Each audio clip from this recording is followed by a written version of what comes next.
نحمده ونستعينه ونؤمن به ونتوكل عليه ونعوذ بالله من شرور أنفسنا ومن سيئات أعمالنا من يهده الله فلا مضل له ومن يضلل فلا هادي له ونشهد أن لا إله إلا الله ونشهد أن محمدا عبده ورسوله أرسله بالهدى ودين الحق ليظهره على الدين كله ولو كره المشركون. اللهم صل على محمد وعلى آل محمد كما صليت على إبراهيم وعلى آل إبراهيم إنك حميد مجيد. اللهم بارك على محمد وعلى آل محمد كما باركت على إبراهيم وعلى آل إبراهيم إنك حميد مجيد. أما بعد فإن خير الحديث كتاب الله وخير الهدي هدي محمد صلى الله عليه وسلم وشر الأمور محدثاتها وكل محدثة بدعة وكل بدعة ضلالة. أعوذ بالله من الشيطان الرجيم. بسم الله الرحمن الرحيم. يا أيها الذين آمنوا اتقوا الله حق تقاته ولا تموتن إلا وأنتم مسلمون. ബഹുമാന്യ അധ്യക്ഷൻ, നമ്മളുടെ ഈ മഹല്ലത്തിൻ്റെയും സംഘടനാതലത്തിൽ KNM-നെയും ISM-നെയും MSM-നെയും MGM-നെയും ചലിപ്പിക്കുന്ന കർമ്മധീരരായ സാരഥികളെ, പ്രവർത്തകന്മാരെ, പ്രവർത്തകകളെ, പ്രിയം നിറഞ്ഞ നമ്മളുടെ ദീനീ സ്ഥാപനത്തിൽ പഠിക്കുന്ന, മതം ഉൾക്കൊണ്ടുകൊണ്ട് ജീവിക്കണമെന്ന് ആഗ്രഹിക്കുന്ന MSM-ന്റെയും MGM-ന്റെയും വിദ്യാർത്ഥിനികളെ, പ്രിയപ്പെട്ട രക്ഷിതാക്കളെ, അസ്സലാമു അലൈക്കും വറഹ്മത്തുള്ളാഹി. പരമകാരുണികനും കരുണാവാരിധിയുമായ അല്ലാഹുവിന്റെ രക്ഷാ സമാധാനം നമുക്കെല്ലാവർക്കും ഉണ്ടാവട്ടെ, ആമീൻ എന്ന് ദുആ ചെയ്യുകയാണ്. ഇന്ന് ഇലക്ഷന്റെ റിസൾട്ട് അറിയാം. അത് നമ്മൾ ഇത് കഴിഞ്ഞറിഞ്ഞാൽ പൂർണ്ണമായിട്ടാണ്. അപ്പോഴാവുമ്പോ വോട്ട് വേണം, ഹൃദയത്തിന്റെ പിടിപ്പ് വേണം, മറ്റേ ഒന്ന് കഴിഞ്ഞാൽ മതി. അപ്പൊ അങ്ങനെ ഒരു സൗകര്യം നമുക്ക് ഇത് കഴിഞ്ഞാൽ നമ്മൾ പിന്നെ നമ്മളാരും ഇലക്ഷനൊക്കെ പോയി അത് വേണ്ട വിധത്തിലൊക്കെ ചെയ്ത് പോകുമ്പോൾ ഇനിയിപ്പോ നമുക്ക് അറിയേണ്ടത് നമ്മൾ വോട്ട് ചെയ്തയാൾ ജയിച്ചോ തോറ്റോ എന്നുള്ളതാണ്. എന്തായിരുന്നാലും അവരാരും കൊണ്ട് പോകില്ല, എല്ലാവരും ഇവിടെയൊക്കെ തന്നെ ഉണ്ടാവും, നമ്മുടെ നാട്ടിൽ സേവനമൊക്കെ ചെയ്തു പോകും. ഇങ്ങനെയുള്ള ഒരു ദിവസം, ഇങ്ങനെ ഒരു സംഗമം വിളിച്ചു കൂട്ടാൻ എന്നെ വിളിച്ചപ്പോ ഞാൻ ഭാരവാഹികളോട് പറഞ്ഞു, നിങ്ങൾ മഹല്ലാരോടൊപ്പം ആലോചിക്കും. ഞാനും ഒക്കെയാണ്, കാരണം നമ്മള് വോട്ട് ചെയ്ത് ഇന്നലെ, ഇന്ന് വേറെ പണിയൊന്നുമില്ല, അപ്പൊ ഇന്ന് പുറപ്പെടാം. പക്ഷെ ഞങ്ങളെ മഹല്ലുകാരുടെ വാശി, പേറും ചൂടും ഒക്കെ എങ്ങനെയാണ് എനിക്കറിയില്ലല്ലോ. അപ്പൊ എന്നെ രണ്ടാമത് വിളിച്ചിട്ട് പറഞ്ഞു, ഞങ്ങളെ മഹല്ലയിലേക്ക് അങ്ങനെ ദുനിയാവുണ്ട്, പക്ഷെ ആഹാരമാണ് പ്രധാനം, അതുകൊണ്ട് നിങ്ങൾ വരിക, നമുക്ക് എല്ലാവർക്കും ഒരു സംഗമം അവിടെ ഉണ്ടാവും, അതിന് ആള് വരും. ആ ഒരു സന്തോഷത്തിലാണ് ഞാൻ വന്നത്. പക്ഷെ ഞാൻ വന്നപ്പോ ഞാൻ പ്രതീക്ഷിച്ചതിലേറെ ആളുണ്ട് എന്നൊരു സന്തോഷം കൂടി എനിക്കുണ്ട്. കാരണം ഉച്ച സമയത്തോട് അടുക്കുകയാണ്, ഇങ്ങനെയുള്ളൊരു ഒഴിവ് ദിവസമാണ്. ഒക്കെ ആണെങ്കിൽ പോലും നമ്മളെ ഒരു കുട്ടികളെ കാര്യം വിളിച്ചു ചേർക്കുക ആയതുകൊണ്ട് നമ്മളെല്ലാവരും വരും. മുമ്പൊക്കെ നമ്മളെ മക്കള് ഇപ്പൊ നന്നായില്ല, ഒരേ അങ്ങാടി കൂടിയോ SIക്ക് പണിയൊക്കെ കൊടുത്ത് അങ്ങനെ നടന്നോളൂ. ഇപ്പൊ അങ്ങനെയല്ല, കത്തിയെടുത്ത് വാപ്പാന്റെ വള്ളത്ത് കുത്തിയിട്ടൊക്കെ പോണത്. വീടൊന്ന് പോവുകയാണെങ്കിൽ വെറുതെ പോവുകയല്ല, ഉമ്മാനെ കഴുത്തറുത്ത് കൊല്ലുക, വല്യമ്മാനെ കൊല്ലുക, അങ്ങനെയൊക്കെയാണ്. അപ്പോ നമ്മൾക്കിപ്പോ അവരെ കാര്യത്തിലും പിന്നെ വിഷമുണ്ട്, നമ്മളെ ജീവൻ പോണ കാര്യത്തിലും പേടിയുണ്ട്. ഇന്നലെ ബസ്സിൽ ഒരു കണ്ടക്ടർ, അദ്ദേഹം 2 രൂപ തിരിച്ചു കൊടുക്കാൻ ഒരു വിദ്യാർത്ഥിക്കാണ്, അപ്പോ തരാം എന്ന് പറഞ്ഞു. പിന്നെ രണ്ടാമത് ചോദിച്ചപ്പോഴും 2 രൂപ ഇല്ല. അപ്പോ മൂന്നാമത് ചോദിച്ചപ്പോഴും പിന്നെ അദ്ദേഹത്തിന്റെ അടുത്ത് ചില്ലറ പൈസ ഇല്ല. സത്യമാണ്.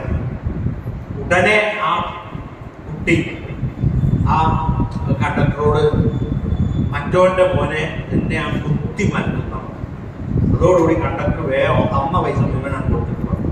ഇന്നത്തോടുകൂടി ആ ഏർപ്പാട് നിർത്തി. ഞാൻ അങ്ങനെയല്ല, നമ്മൾ തമ്മിൽ ഒരു പ്രശ്നവുമില്ല. അപ്പോ എന്താ വെച്ചാല് എന്തു വാക്കും അവരുടെ നാവിലെത്തിപ്പെട്ടിട്ടുള്ളത് വളരെ അപകടകരമായ വിധത്തിലാണ്. അപ്പൊ നമ്മൾക്ക് അത് ആശങ്കയില്ലാത്തത് നമ്മൾ നല്ല കാര്യങ്ങൾ കേൾക്കുകയും നല്ല കാര്യങ്ങൾ പഠിപ്പിക്കുകയും ചെയ്യുന്ന ആളുകളായതുകൊണ്ട് നമുക്ക് ആശങ്കയില്ല. പക്ഷെ വളരെ ആശങ്കയോടുകൂടെ മക്കളെ കാണുന്ന രക്ഷിതാക്കൾ. എന്നാൽ നമ്മളും ഇനി അങ്ങനെ വളരെ ഈസി ആയിട്ട് ഇരിക്കാൻ പറ്റില്ല. നമ്മളൊക്കെ ഉഷാറാണ്. ഒരു രക്ഷിതാവ് ഒരിക്കൽ പറയാണ്, അവരുടെ നാട്ടിലൊരു ഷോപ്പുണ്ട്, ഒരു കമ്പ്യൂട്ടർ ഷോപ്പാണ്.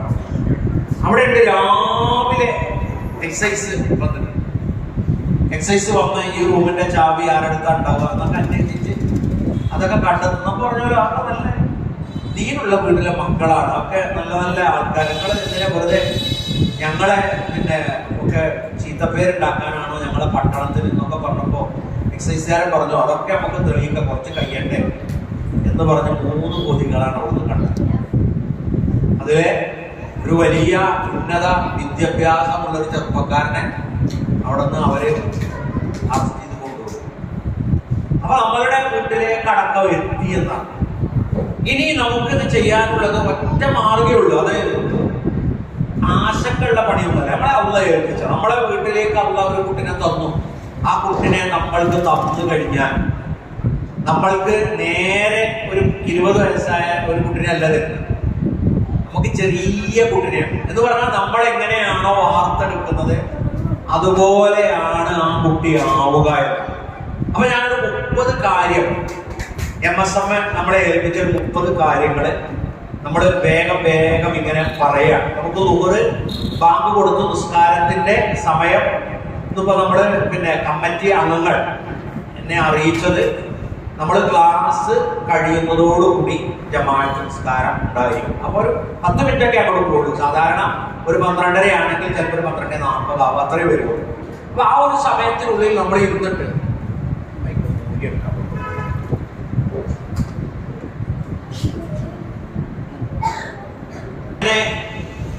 ഒരു സംഗമം വെച്ചു. ഉച്ച സമയത്തോടടുത്താണ്, എന്നാലും നമുക്ക് ഭക്ഷണമൊക്കെ ഉണ്ട് എന്ന് കേട്ടപ്പോ സന്തോഷം. ഞാൻ മൈക്ക് കയ്യിലെടുത്തിട്ട് കാലൊരു ആക്സിഡന്റ് ആയി, 4 മാസം ആയി. ഇരിക്കട്ടെ നിന്നാ മതി. ഇങ്ങനെ ഇടയ്ക്കൊരു ഫ്രീ കൊടുക്കാൻ മറ്റേ മൈക്കാവുമ്പോൾ അതേപോലെ നിൽക്കണ്ട. അപ്പൊ നമ്മള് ഒന്ന് ഡോക്ടർ അഹമ്മദ് ഇബ്രാഹിം എന്ന് പറയുന്ന ഒരു ഡോക്ടറുണ്ട്. അദ്ദേഹം ഒരു സൈക്കോളജിസ്റ്റ് ആണ്. ഇസ്ലാമികമായി ദീനിയായ കാര്യങ്ങൾ പഠിപ്പിക്കുന്ന ഒരാളാണ്. അങ്ങനത്തെ ഒരാളുടെ ഒരു പുസ്തകമാണ് നമ്മൾ ഇന്നിവിടെ വായിക്കുന്നത്. ഒന്ന് തർബിയത്ത് എന്ന് പറഞ്ഞാൽ എന്താണ്? നമ്മള് വളരെ എളുപ്പത്തിൽ ചെയ്യാവുന്നേ ഉള്ളൂ. നമ്മളിപ്പോ അൽഹംദുലില്ലാ എനിക്ക് 4 മക്കളുണ്ട്, 4 പെൺമക്കളാണ്. അപ്പൊ നിങ്ങൾ പറയും നിങ്ങൾക്ക് പെൺമക്കളെ വളർത്താൻ നല്ല സുഖമാണ്, ആൺമക്കളെ കാര്യം അത് നിങ്ങൾ തന്നെ തീരുമാനിക്കും. എനിക്ക് അൽഹംദുലില്ലാ അള്ളാഹു ഇങ്ങനെ ഓടിപ്പാഞ്ഞ് നടക്കുന്നതുകൊണ്ടായിരിക്കാം 4 പെൺമക്കളെയാണ്. അതുകൊണ്ട് ഞാൻ വീട്ടിലില്ലെങ്കിലും വലിയ പ്രശ്നങ്ങളോ പ്രതിസന്ധികളോ ഒരു വണ്ടി എടുത്ത് പോയിട്ട് SI വിളിക്കുക DSP വിളിക്കുക ഒന്നും ഇതുവരെ ചെയ്തിട്ടില്ല. പിന്നെ ഒരു PTA മീറ്റിങ്ങിന് പോയാൽ അവിടുന്ന് ഇന്നുവരെ ഒരു ചീത്ത കേട്ടിട്ടില്ല. അവരേതെങ്കിലും മൂലയിലിങ്ങനെ ഇരിക്കും, അത്യാവശ്യ കാര്യങ്ങളൊക്കെ പഠിക്കും. ബെഞ്ച് പൊട്ടിച്ചു അല്ലെങ്കിൽ ഡെസ്ക് പൊട്ടിച്ചു അല്ലെങ്കിൽ ഗ്ലാസ് പൊട്ടിച്ചു ഒന്നുമില്ല. അതിന്റെ അർത്ഥം ഇവിടെയുള്ള ആൺകുട്ടികൾ അങ്ങനെയൊന്നല്ല. ആൺകുട്ടികളെ കുറിച്ച് രക്ഷിതാക്കൾക്ക് ഒരു പേടിയാണ്. ആൺകുട്ടിന്റെ PTA മീറ്റിങ്ങിന് പോകാൻ വന്നാല് ഉമ്മ പറയും അപ്പാനോട് നിങ്ങൾ വരും. ഇവിടെ അവസാനം വാപ്പ പറയും എന്നെ വരുമ്പോ അങ്ങനെ മെല്ലെ ഒരു 3:30 ആവുമ്പോൾ വരില്ല. 2 മണിക്ക് തുടങ്ങുന്ന മീറ്റിങ്ങിന് ഒരു 3:30 ആവുമ്പോഴേ അവർ വരിക. അപ്പോഴേക്ക് എല്ലാ ചീത്തയും പറഞ്ഞൊക്കെ തീർന്നതാണ്. പിന്നെ അവസാനിപ്പിക്കാന്നൊക്കെ പറയുന്നിടത്ത് വരുന്ന. അപ്പൊ തർബിയത്ത് എന്ന് പറഞ്ഞാൽ ഒരു കൃഷിസ്ഥലത്ത് അവിടെ നമ്മൾ നെൽക്കതിരുകളൊക്കെ നട്ടുപിടിപ്പിച്ചു. അത് കഴിഞ്ഞിട്ട് അതിലെ കള എന്ന് പറഞ്ഞാൽ അതിൽ പെടാത്ത സസ്യങ്ങൾ അതിൻ്റെ ഇടയിലുമാണ്. അത് മെല്ലെ അതിന് എടുത്തു മാറ്റും. അതാണ് തർബിയത്ത് എന്നതുകൊണ്ട് ഇസ്ലാം ഉദ്ദേശിക്കുന്നത്.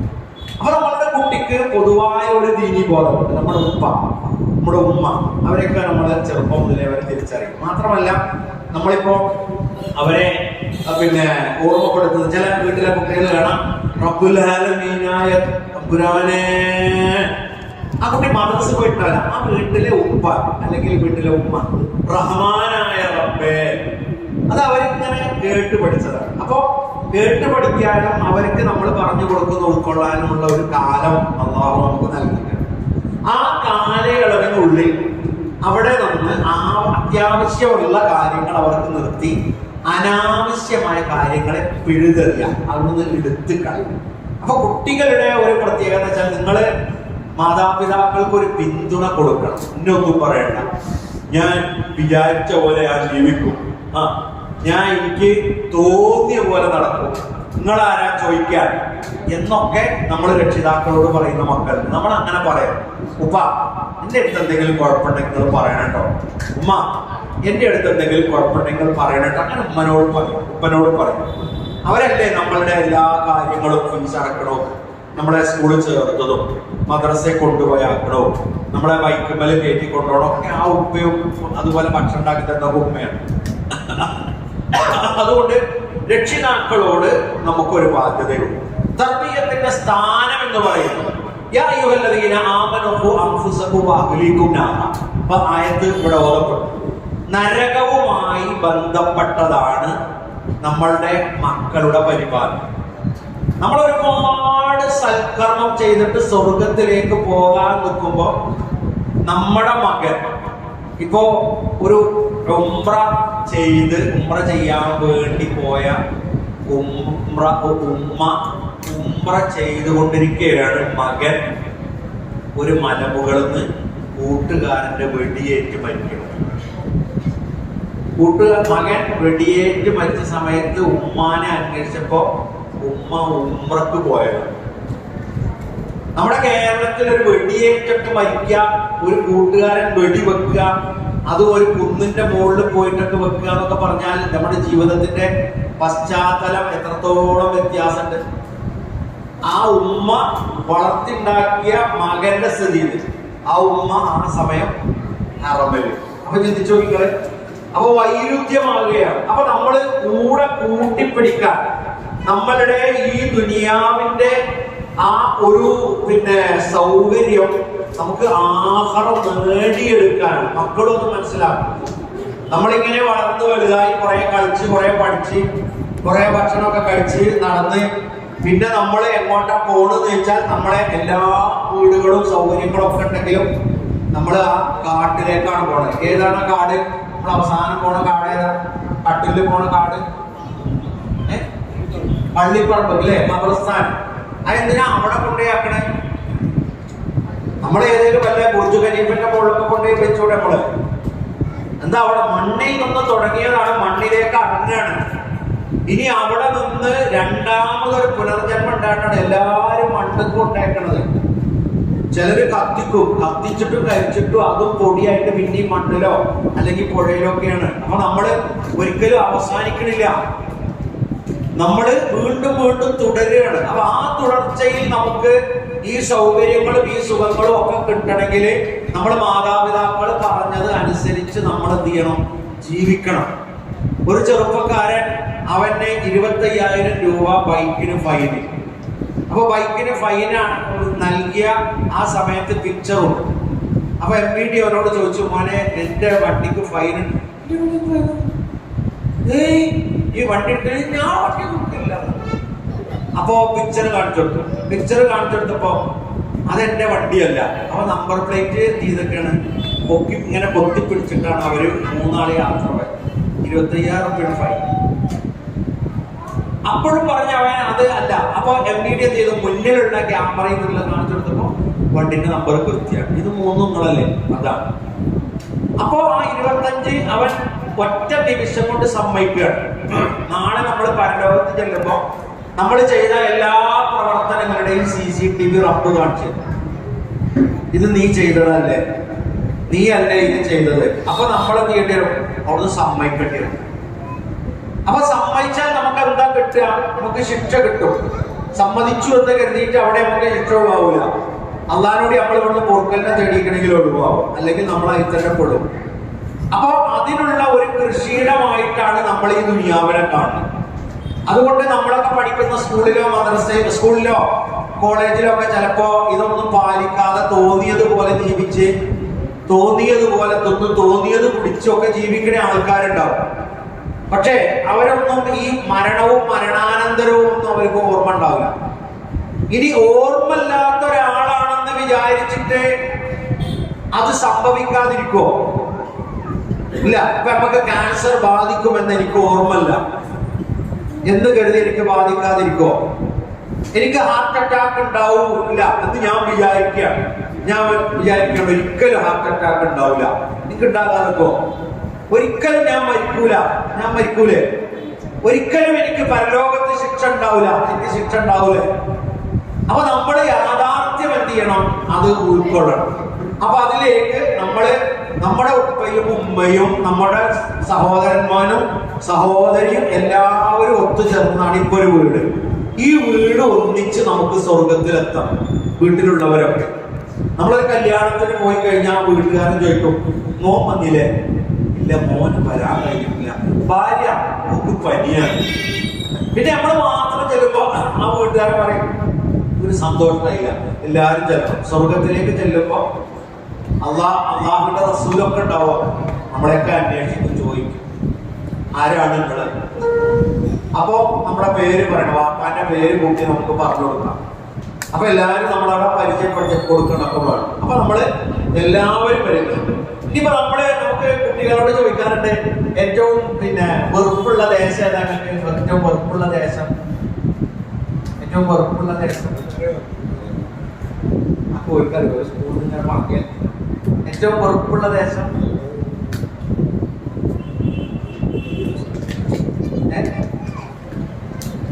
ഏറ്റവും കുട്ടികളൊക്കെ വെറുക്കുന്ന ദേശം ഏതാണ്? ഇങ്ങനെ ഉപദേശം.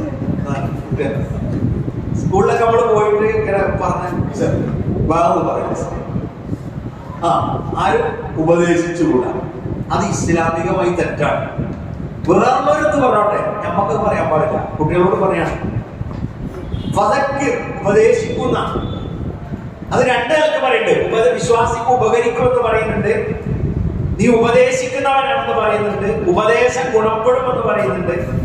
അപ്പൊ ഉപദേശം എന്ന് പറയുന്നത് നമ്മൾ ആക്സെപ്റ്റ് ചെയ്യാൻ നമ്മൾ തൽപരരാണ്. മോനെ വിളിക്കുമ്പോ എന്തോ അങ്ങനെയല്ല, എന്തോപ്പ അല്ലെ? അപ്പൊ നമ്മള് ഒന്ന് കേൾക്കുക. എനിക്ക് വേണ്ടതാണെങ്കിൽ ചിലപ്പോ നമ്മൾ തിരിച്ചു കൊടുക്കേണ്ടി വരും, ചിലപ്പോ നമ്മൾ ഉപ്പാക്ക് തിരിച്ചു കൊടുക്കേണ്ടി വരും, ചിലപ്പോ നമ്മൾ ഉമ്മാക്ക് തിരിച്ചു കൊടുക്കേണ്ടി വരും. പക്ഷെ നമ്മൾ ഉപദേശം അത് കേൾക്കണം.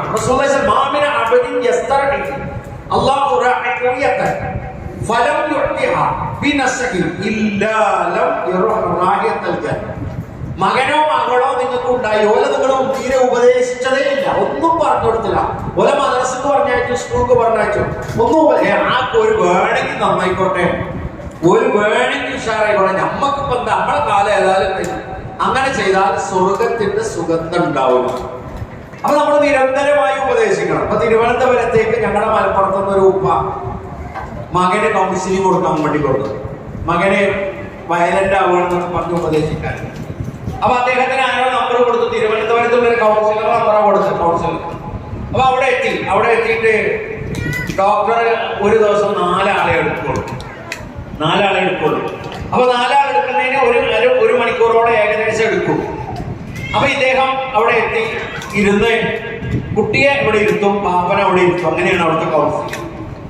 അപ്പൊ അങ്ങനെ ചെയ്തുകൊണ്ടിരിക്കുമ്പോ മോന്റെ പേരെന്താണ്, ഉപ്പാടെ പേരെന്താണ്, ഉമ്മാടെ പേരെന്താണ്, വീട്ടിൽ ആരൊക്കെ ഉണ്ട് എന്നൊക്കെയാണ് ഭയങ്കര അടുപ്പത്തിൽ അങ്ങോട്ട് ചോദിച്ച് പറഞ്ഞു. മോനെ ഉഷാറാണോ, മാർക്ക് എത്ര ഉണ്ട്, സ്കൂളിൽ എന്താ അഭിപ്രായം, നാട്ടുകാർക്ക് എന്താ അഭിപ്രായം, അങ്ങനെ കുറെ കാര്യങ്ങളാണ് ചോദിച്ചു. കുറെ കാര്യങ്ങൾ ഇങ്ങോട്ട് തിരിച്ച് പറഞ്ഞും ചെയ്തു. അതൊക്കെ കഴിഞ്ഞ് ഏകദേശം ഒരു മണിക്കൂർ ഏകദേശം ആയപ്പോ അവരിറങ്ങുമ്പോ പറഞ്ഞു, വാപ്പാനോട് 2000 രൂപയാണ് ഫീസ്. ഇപ്പൊ വാപ്പയാളും ഓന്റെ പേര് വെച്ചു, അവന്റെ ഉപ്പാടെ പേര് വെച്ചു, അവിടെ ഉമ്മാടെ പേര് വെച്ചു, വല്യപ്പാടെ പേര് വെച്ചു, വല്യപ്പാ അതിനാപ്പ 2000. അപ്പൊ ഇയാള് പറഞ്ഞു, എന്നാ പിന്നെ എനിക്ക് പോരേന്നൊക്കെ പറഞ്ഞു കൊടുത്താൽ പോരെ, എന്തിന് എന്റെ അടുത്തേക്ക് കൊണ്ടുവന്നേ? ഈ ഒരു ചോദ്യവും ഈ ഒരു ഉത്തരവും ഈ ഒരു ഉപദേശവും അല്ലാതെ നമ്മുടെ ഒരു വൈദ്യമരുന്ന് കലക്കിയിട്ട് കുട്ടി നന്നാകാൻ പറഞ്ഞിട്ട് ഒഴിച്ചു കൊടുക്കാൻ മരുന്നൊന്നുമില്ല. നമ്മളവരെ കമ്പനിയായി കൂടെ കൂട്ടി എന്താണോ പാടില്ലാത്തത് അവരോട് ഒഴിവാക്കാൻ പറഞ്ഞ്, എന്താണോ പാടുള്ളത് അവരോട് ചെയ്യാൻ പറഞ്ഞ്, തെറ്റായ കാര്യങ്ങൾ കാണുമ്പോൾ അരുതെന്ന് പറഞ്ഞ്, ചെയ്യേണ്ട കാര്യം ചെയ്യാതിരിക്കുമ്പോ ഇപ്പൊ പിന്നെ സ്കൂളിലെ പരീക്ഷയാണ്, മദ്രസയിലെ പരീക്ഷ പിന്നെ ഇത് കഴിഞ്ഞിട്ടാണ്. അപ്പൊ നമ്മള് മോനെ വായിക്കണട്ടോ. ഞാൻ ഇന്ന് ഗ്രൂപ്പില് പിന്നെ ട്രെയിനിലൊക്കെ സ്കൂളിലെ പാഠഭാഗങ്ങൾ അയച്ചു കൊടുക്കുകയാണ്. അപ്പൊ അയച്ചു കൊടുത്തിട്ട് ആരും ഒന്നും പ്രതികരിക്കലില്ല, ക്വസ്റ്റ്യനും ആൻസറും അതിന്റെ ഒക്കെ. അപ്പൊ ഞാൻ ചോദിച്ചു, മക്കളെ നിങ്ങളൊക്കെ എല്ലാവരും ഉറങ്ങുകയാണോ? നിങ്ങളെല്ലാവരും ഉറങ്ങുകയാണോ? എന്താണ് എല്ലാവരും എണീക്കി? അങ്ങനെ നമ്മുടെ ഭാഷയിൽ കുട്ടികളായിട്ട് സൗഹൃദത്തിൽ നിൽക്കല. അപ്പൊ ഒരുത്തൻ, സർ നിങ്ങളേത് ലോകത്താ? ഇവിടെ ചാടി കളിക്കാനുള്ള പിന്നെ പോട്ടി റെഡിയാക്കുകയാണ് ഞങ്ങള്. അപ്പൊ ഞാൻ സത്യത്തിലാ പറഞ്ഞ ഇലക്ഷന്റെ റിസൾട്ട് ആണെന്ന്. അപ്പൊ ഇലക്ഷന്റെ റിസൾട്ട് അല്ലേ, ഞങ്ങളൊന്നും ഉറങ്ങിയിട്ടില്ല. ഞാൻ പറഞ്ഞ അതിന്റെ ഇടയിൽ മക്കളെ പരീക്ഷ പഠനവും കൊള്ളാട്ടോ, സ്ഥാനാർത്ഥി ജയിക്കും, അവസാനം നിങ്ങൾ തോൽക്കും. അപ്പൊ ചില ആൾക്കാർ കണ്ണും ഇങ്ങനെ പിന്നെ ഒരു കണ്ണിച്ച് മീറ്റൊക്കെ ഉള്ള ഈ മോജിയൊക്കെ ഇട്ടിരിക്കുന്നത്. അപ്പൊ എന്താ വെച്ചാൽ നമ്മള്, ഞാൻ അധ്യാപകനാണ്, കുട്ടികളാണ് അവര്. പക്ഷെ ആ കുട്ടികളെ നമ്മൾ അറ്റാച്ച് ചെയ്ത് നിൽക്കുകയാണ്. ഒരാൾ പോലും പുറത്തു പോകരുത് എന്നാണ് നമ്മളെ ആഗ്രഹം, നമ്മളെ വലയത്തുന്നത്. അപ്പൊ പുറത്തു പോകുന്നവന്റെ അവനെന്താണോ അവന്റെ മടുപ്പ്, അത് നമ്മൾ കണ്ടെത്തിയിട്ട് ചിലപ്പോ ചില രക്ഷിതാക്കളെ കുറിച്ച് പറയാം, ഉമ്മ ഉപദേശം. ചിലത് പറയും വാപ്പ മുണ്ടുകയില്ല. വാപ്പ എന്താണല്ലോ മുണ്ടുകയല്ല. വാപ്പ വരും, ചായ കുടിക്കും, വാപ്പ പീടിയെ പോവും, പൈസ ഉണ്ടാക്കും. ഞങ്ങളോട് അങ്ങനെ സൗഹൃദത്തിലൊന്നും മിണ്ടുകയൊന്നുമില്ല. ചില കുട്ടികൾ പറയും ഞങ്ങളെവിടെയും കൊണ്ടുപോകില്ല. അങ്ങനെ വേറെ ചില കുട്ടികൾ പറയാം, ഞങ്ങളെ വാപ്പയും അമ്മയും തമ്മിൽ എന്തോ ഒരു പ്രശ്നമാണ്, അതുകൊണ്ട് ഞങ്ങൾക്ക് വീട്ടിലൊരു സമാധാന സ്വസ്ഥതയില്ല. അപ്പൊ പലർക്കും കുട്ടികൾക്ക് പ്രശ്നങ്ങളുണ്ട് നമ്മളെ കുറിച്ച്. അപ്പൊ അത് നമ്മൾ എന്ത് ചെയ്യും? നമ്മൾ കണ്ടെത്തും. അപ്പൊ ഞാനായാലും നിങ്ങളായാലും നമ്മളിപ്പോ പിന്നെ ഇന്നലെ ഞാനൊരു വീട്ടിൽ ഒരു പ്രഭാഷണം കഴിഞ്ഞ് ഒരു വീട്ടിലേക്ക് പോയപ്പോ അവിടെ ഒരു പിന്നെ കുടിയിരിപ്പ് കൂടിയാണ്. അപ്പൊ അവിടെ ഒരു കുട്ടി പിന്നെ ഈ പൊരി ഉണ്ടല്ലോ, നമ്മൾ ചോളപ്പൊരി എന്ന് പറയുന്നത്, അതൊന്നും എടുത്തിട്ട് ഉപ്പാക്ക് പാപ്പ വേറെ ഏതോ ഇന്റർനാഷണൽ കാര്യങ്ങൾ ചർച്ച നടത്തുകയാണ്. ഇതാണെങ്കിൽ ഒരു 3 വയസ്സായ കുട്ടിയാണ്. അപ്പൊ ഞാൻ അദ്ദേഹത്തോട് പറഞ്ഞു, സുഹൃത്തെ അതൊന്ന് വാങ്ങ്, നമ്മുടെ മോളാണ്, കുറച്ച് കഴിഞ്ഞ് തിന്നാൻ തരുന്നില്ലോ, നോക്കാനായില്ലോ, വളർത്തുന്നില്ലോ എന്ന് പറഞ്ഞ് നമ്മള് ആശുപത്രി കടന്നിട്ട് കാര്യം ഉണ്ടാവില്ല. ഇപ്പൊ തരുന്നത് വാങ്ങി, അവർക്കത് ആക്സെപ്റ്റ് നമ്മൾ ചെയ്യട്ടെ. അങ്ങനെ അവരെ നമ്മൾ പരിഗണിക്കാം, നമ്മുടെ മക്കളെ നമ്മൾ പരിഗണിക്കാം. ചിലപ്പോ വലിയ കുട്ടിയേക്കാണ്, എന്നാലും എടാ ഈ വലിയ കുട്ടിയെ കഴിക്കട്ടോ, നമ്മളെ മോൻ തന്നെയാണ്, നോക്കാം മോശമൊന്നും ഉണ്ടാക്കണ്ട കേട്ടോ, അങ്ങാടിപ്പോയി അവിടെയാണ് ഇവിടെയാണ്, പിന്നെ അവിടെ എവിടെയോ കണ്ടു എന്ന് പറഞ്ഞല്ലോ, ആര് എളാപ്പ പറഞ്ഞല്ലോ, അവിടെ നമുക്ക് ഇരിക്കാൻ പാടില്ലാത്തല്ലേ, നമ്മള് പള്ളിക്കലൊക്കെ അല്ലേ നമ്മളെ കണ്ടത്. അങ്ങനെ ഒരു സോപ്പ് അടിക്കാം, പോസിറ്റീവ് ഒക്കെ ആയിട്ട് പറഞ്ഞു കൊടുക്കുക. ഇതിന്റെ മോനാണ്, ഒരു വെട്ടും 2 കഷ്ണാന്നൊക്കെ പറഞ്ഞാല് മോൻ ചിലപ്പോ കത്തി നമുക്ക് കൊണ്ടുവന്ന് വരും. ചില ഉമ്മമാരെന്ത് ചെയ്യും, ഇങ്ങനെ നെഗറ്റീവായിട്ട് സംസാരിക്കും. നിങ്ങളെല്ലോ പറയണത് ഒരിക്കലും നന്നാവില്ല, വൃത്തികെട്ട സാധനങ്ങൾ എന്തിനും പറ്റും, 3-4 എണ്ണുണ്ട് ഇവിടെ എന്നൊക്കെ നമ്മൾ വെറുതെ പറയായിരിക്കും. പക്ഷെ അതൊക്കെ കുട്ടികളുടെ മനസ്സിൽ വല്ലാത്ത മുറിവുണ്ടാകും. നിങ്ങൾ പറഞ്ഞതല്ലോ പറയുന്നത്. പക്ഷെ അപ്പോ കുട്ടികളും രക്ഷിതാക്കളും തമ്മിൽ ഒരു ഉപദേശത്തിന്റെ വലിയ ബന്ധമുണ്ടാകും. അതിലൂടെ അങ്ങോട്ട് ഉപദേശിക്കാം, നമ്മളെ മക്കളായ നമ്മളെ ഇങ്ങോട്ട് ഉപദേശിക്കാം. എന്നോട് എന്റെ മക്കൾ പറയാണ്ട്, ബാബ നിങ്ങൾ രാത്രിയാണ് വരിക, രാവിലെ നിങ്ങൾ പോകും, അസ്സലാമു അലൈക്കും എന്ന് പറഞ്ഞിട്ടാണ്. ഇപ്പൊ ഇന്നലെ എന്റെ മോള് പോയി കിടന്നത്. കാരണം രാവിലെ 2:50 പോരും. അപ്പോ അവര് നമ്മളോട് അതൊരു തിരക്കുകാരനാണ്, നിങ്ങൾ തീരെ വീട്ടിലില്ല എന്നായിട്ട് ചിലപ്പോ പറഞ്ഞത്. അപ്പൊ ഞാനതിൽ തിരിച്ചു ചെന്ന് കഴിഞ്ഞാല് അവരോടൊപ്പം കുറച്ചു നേരം ഇരിക്കും. അതുപോലെ മാതാപിതാക്കളാണെങ്കിലോ, അപ്പൊ നമ്മള് വലിയ ആളുകളാണ്. ഈ നമ്മള് വലിയ ആളുകളായ രക്ഷിതാക്കള്, നമ്മള് നമ്മുടെ വാപ്പനെ ഉമ്മനെ നോക്കുന്നുണ്ടോ എന്ന് ഈ മക്കൾ ഇപ്പൊ 10 ദിവസം വെച്ചല്ല പഠിക്കുക. അവര് നമ്മളെ നോക്കിയാ പഠിക്കണം. വാപ്പനെ, നമ്മുടെ ഉപ്പ വാപ്പാന് നോക്കുന്നുണ്ടോ, നമ്മുടെ ഉമ്മ വാപ്പാന് നോക്കുന്നുണ്ടോ, നമ്മുടെ ഉമ്മമാന് നോക്കുന്നുണ്ടോ? അവർക്ക് പ്രായമായവരൊക്കെ ഉമ്മയും ബാപ്പയാണ്, ഉമ്മമ്മയും ബാപ്പമ്മയാണ്. പ്രായമായവരൊക്കെ വീട്ടിലെങ്കിൽ ആരായാലും അവർ നമ്മളെ പരിപാലിക്കുന്നുണ്ടോ? അപ്പൊ നമ്മളെ ആയത്തും കൂടി ഹദീസും കൂടി മദ്രസന്നാവുമ്പോ അതൊന്നും കൂടി കോൺക്രീറ്റ് ആകും. അപ്പൊ നമ്മുടെ ജീവിതത്തിൽ സന്ദേശം, കാരണം സ്വതക്കയേക്കാൾ പുണ്യാണ്. നമ്മളിപ്പോ ഒരു 1000 രൂപ 1000 രൂപ കൊടുക്കുന്നതും നമ്മുടെ ഒരു മോനും മോക്കും ഉപദേശം കൊടുക്കുന്നതും. മുമ്പ് കാലത്തൊക്കെ നിങ്ങളുടെ നാട്ടിലേക്ക് അറിയില്ല, ഈ കല്യാണങ്ങളൊക്കെ നിശ്ചയിക്കുക, പിന്നെ പെൺകുട്ടികളൊക്കെ ആണെങ്കിൽ അവരുടെ പിന്നെ ഹൈദിന്റെ കാലം ഒഴിവാക്കിക്കൊണ്ടായിരുന്നു നിശ്ചയിക്കുക. ഓഡിറ്റോറിയത്തിന് ഒഴിവാക്കാൻ നോക്കുക. എന്നിട്ട് കല്യാണത്തിന്റെ തലേന്ന് എന്ത് ചെയ്യും? ഈ കുട്ടിയുടെ അപ്പുറം അപ്പുറം വാപ്പയമ്മയും മോന്റെ ഇക്കും മോളെയും എന്നിട്ട് കുറെ കാര്യങ്ങൾ അവർക്ക് പറഞ്ഞു കൊടുക്കും. ഇന്ന് കല്യാണ തലേന്ന് നിങ്ങൾ മോളെ തെരഞ്ഞാലേ കാണുക, ഓളൊക്കെ ചങ്കുകളുടെ കൂടെ. അതേപോലെ ആൺകുട്ടികളാണെങ്കിലും ചങ്കിന്റെ കൂടെ.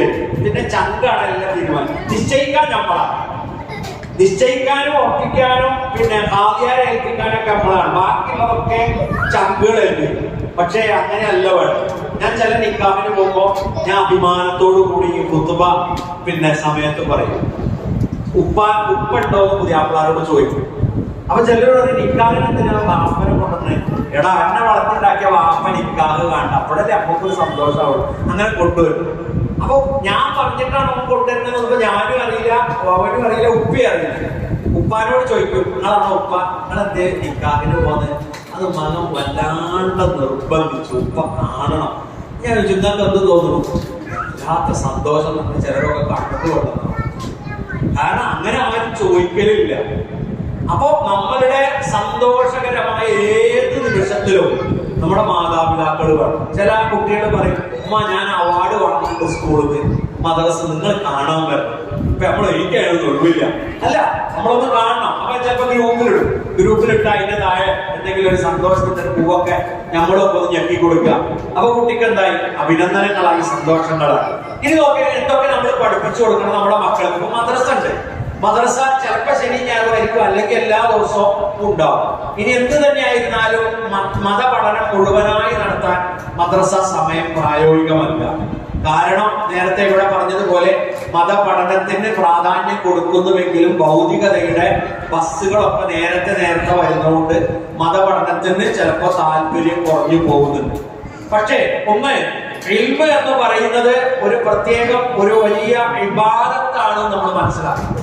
കുട്ടിനെ സ്കൂൾക്ക് പറഞ്ഞേക്കാം, കുട്ടിനെ മദ്രസയ്ക്ക് പറഞ്ഞേക്കുന്നില്ല.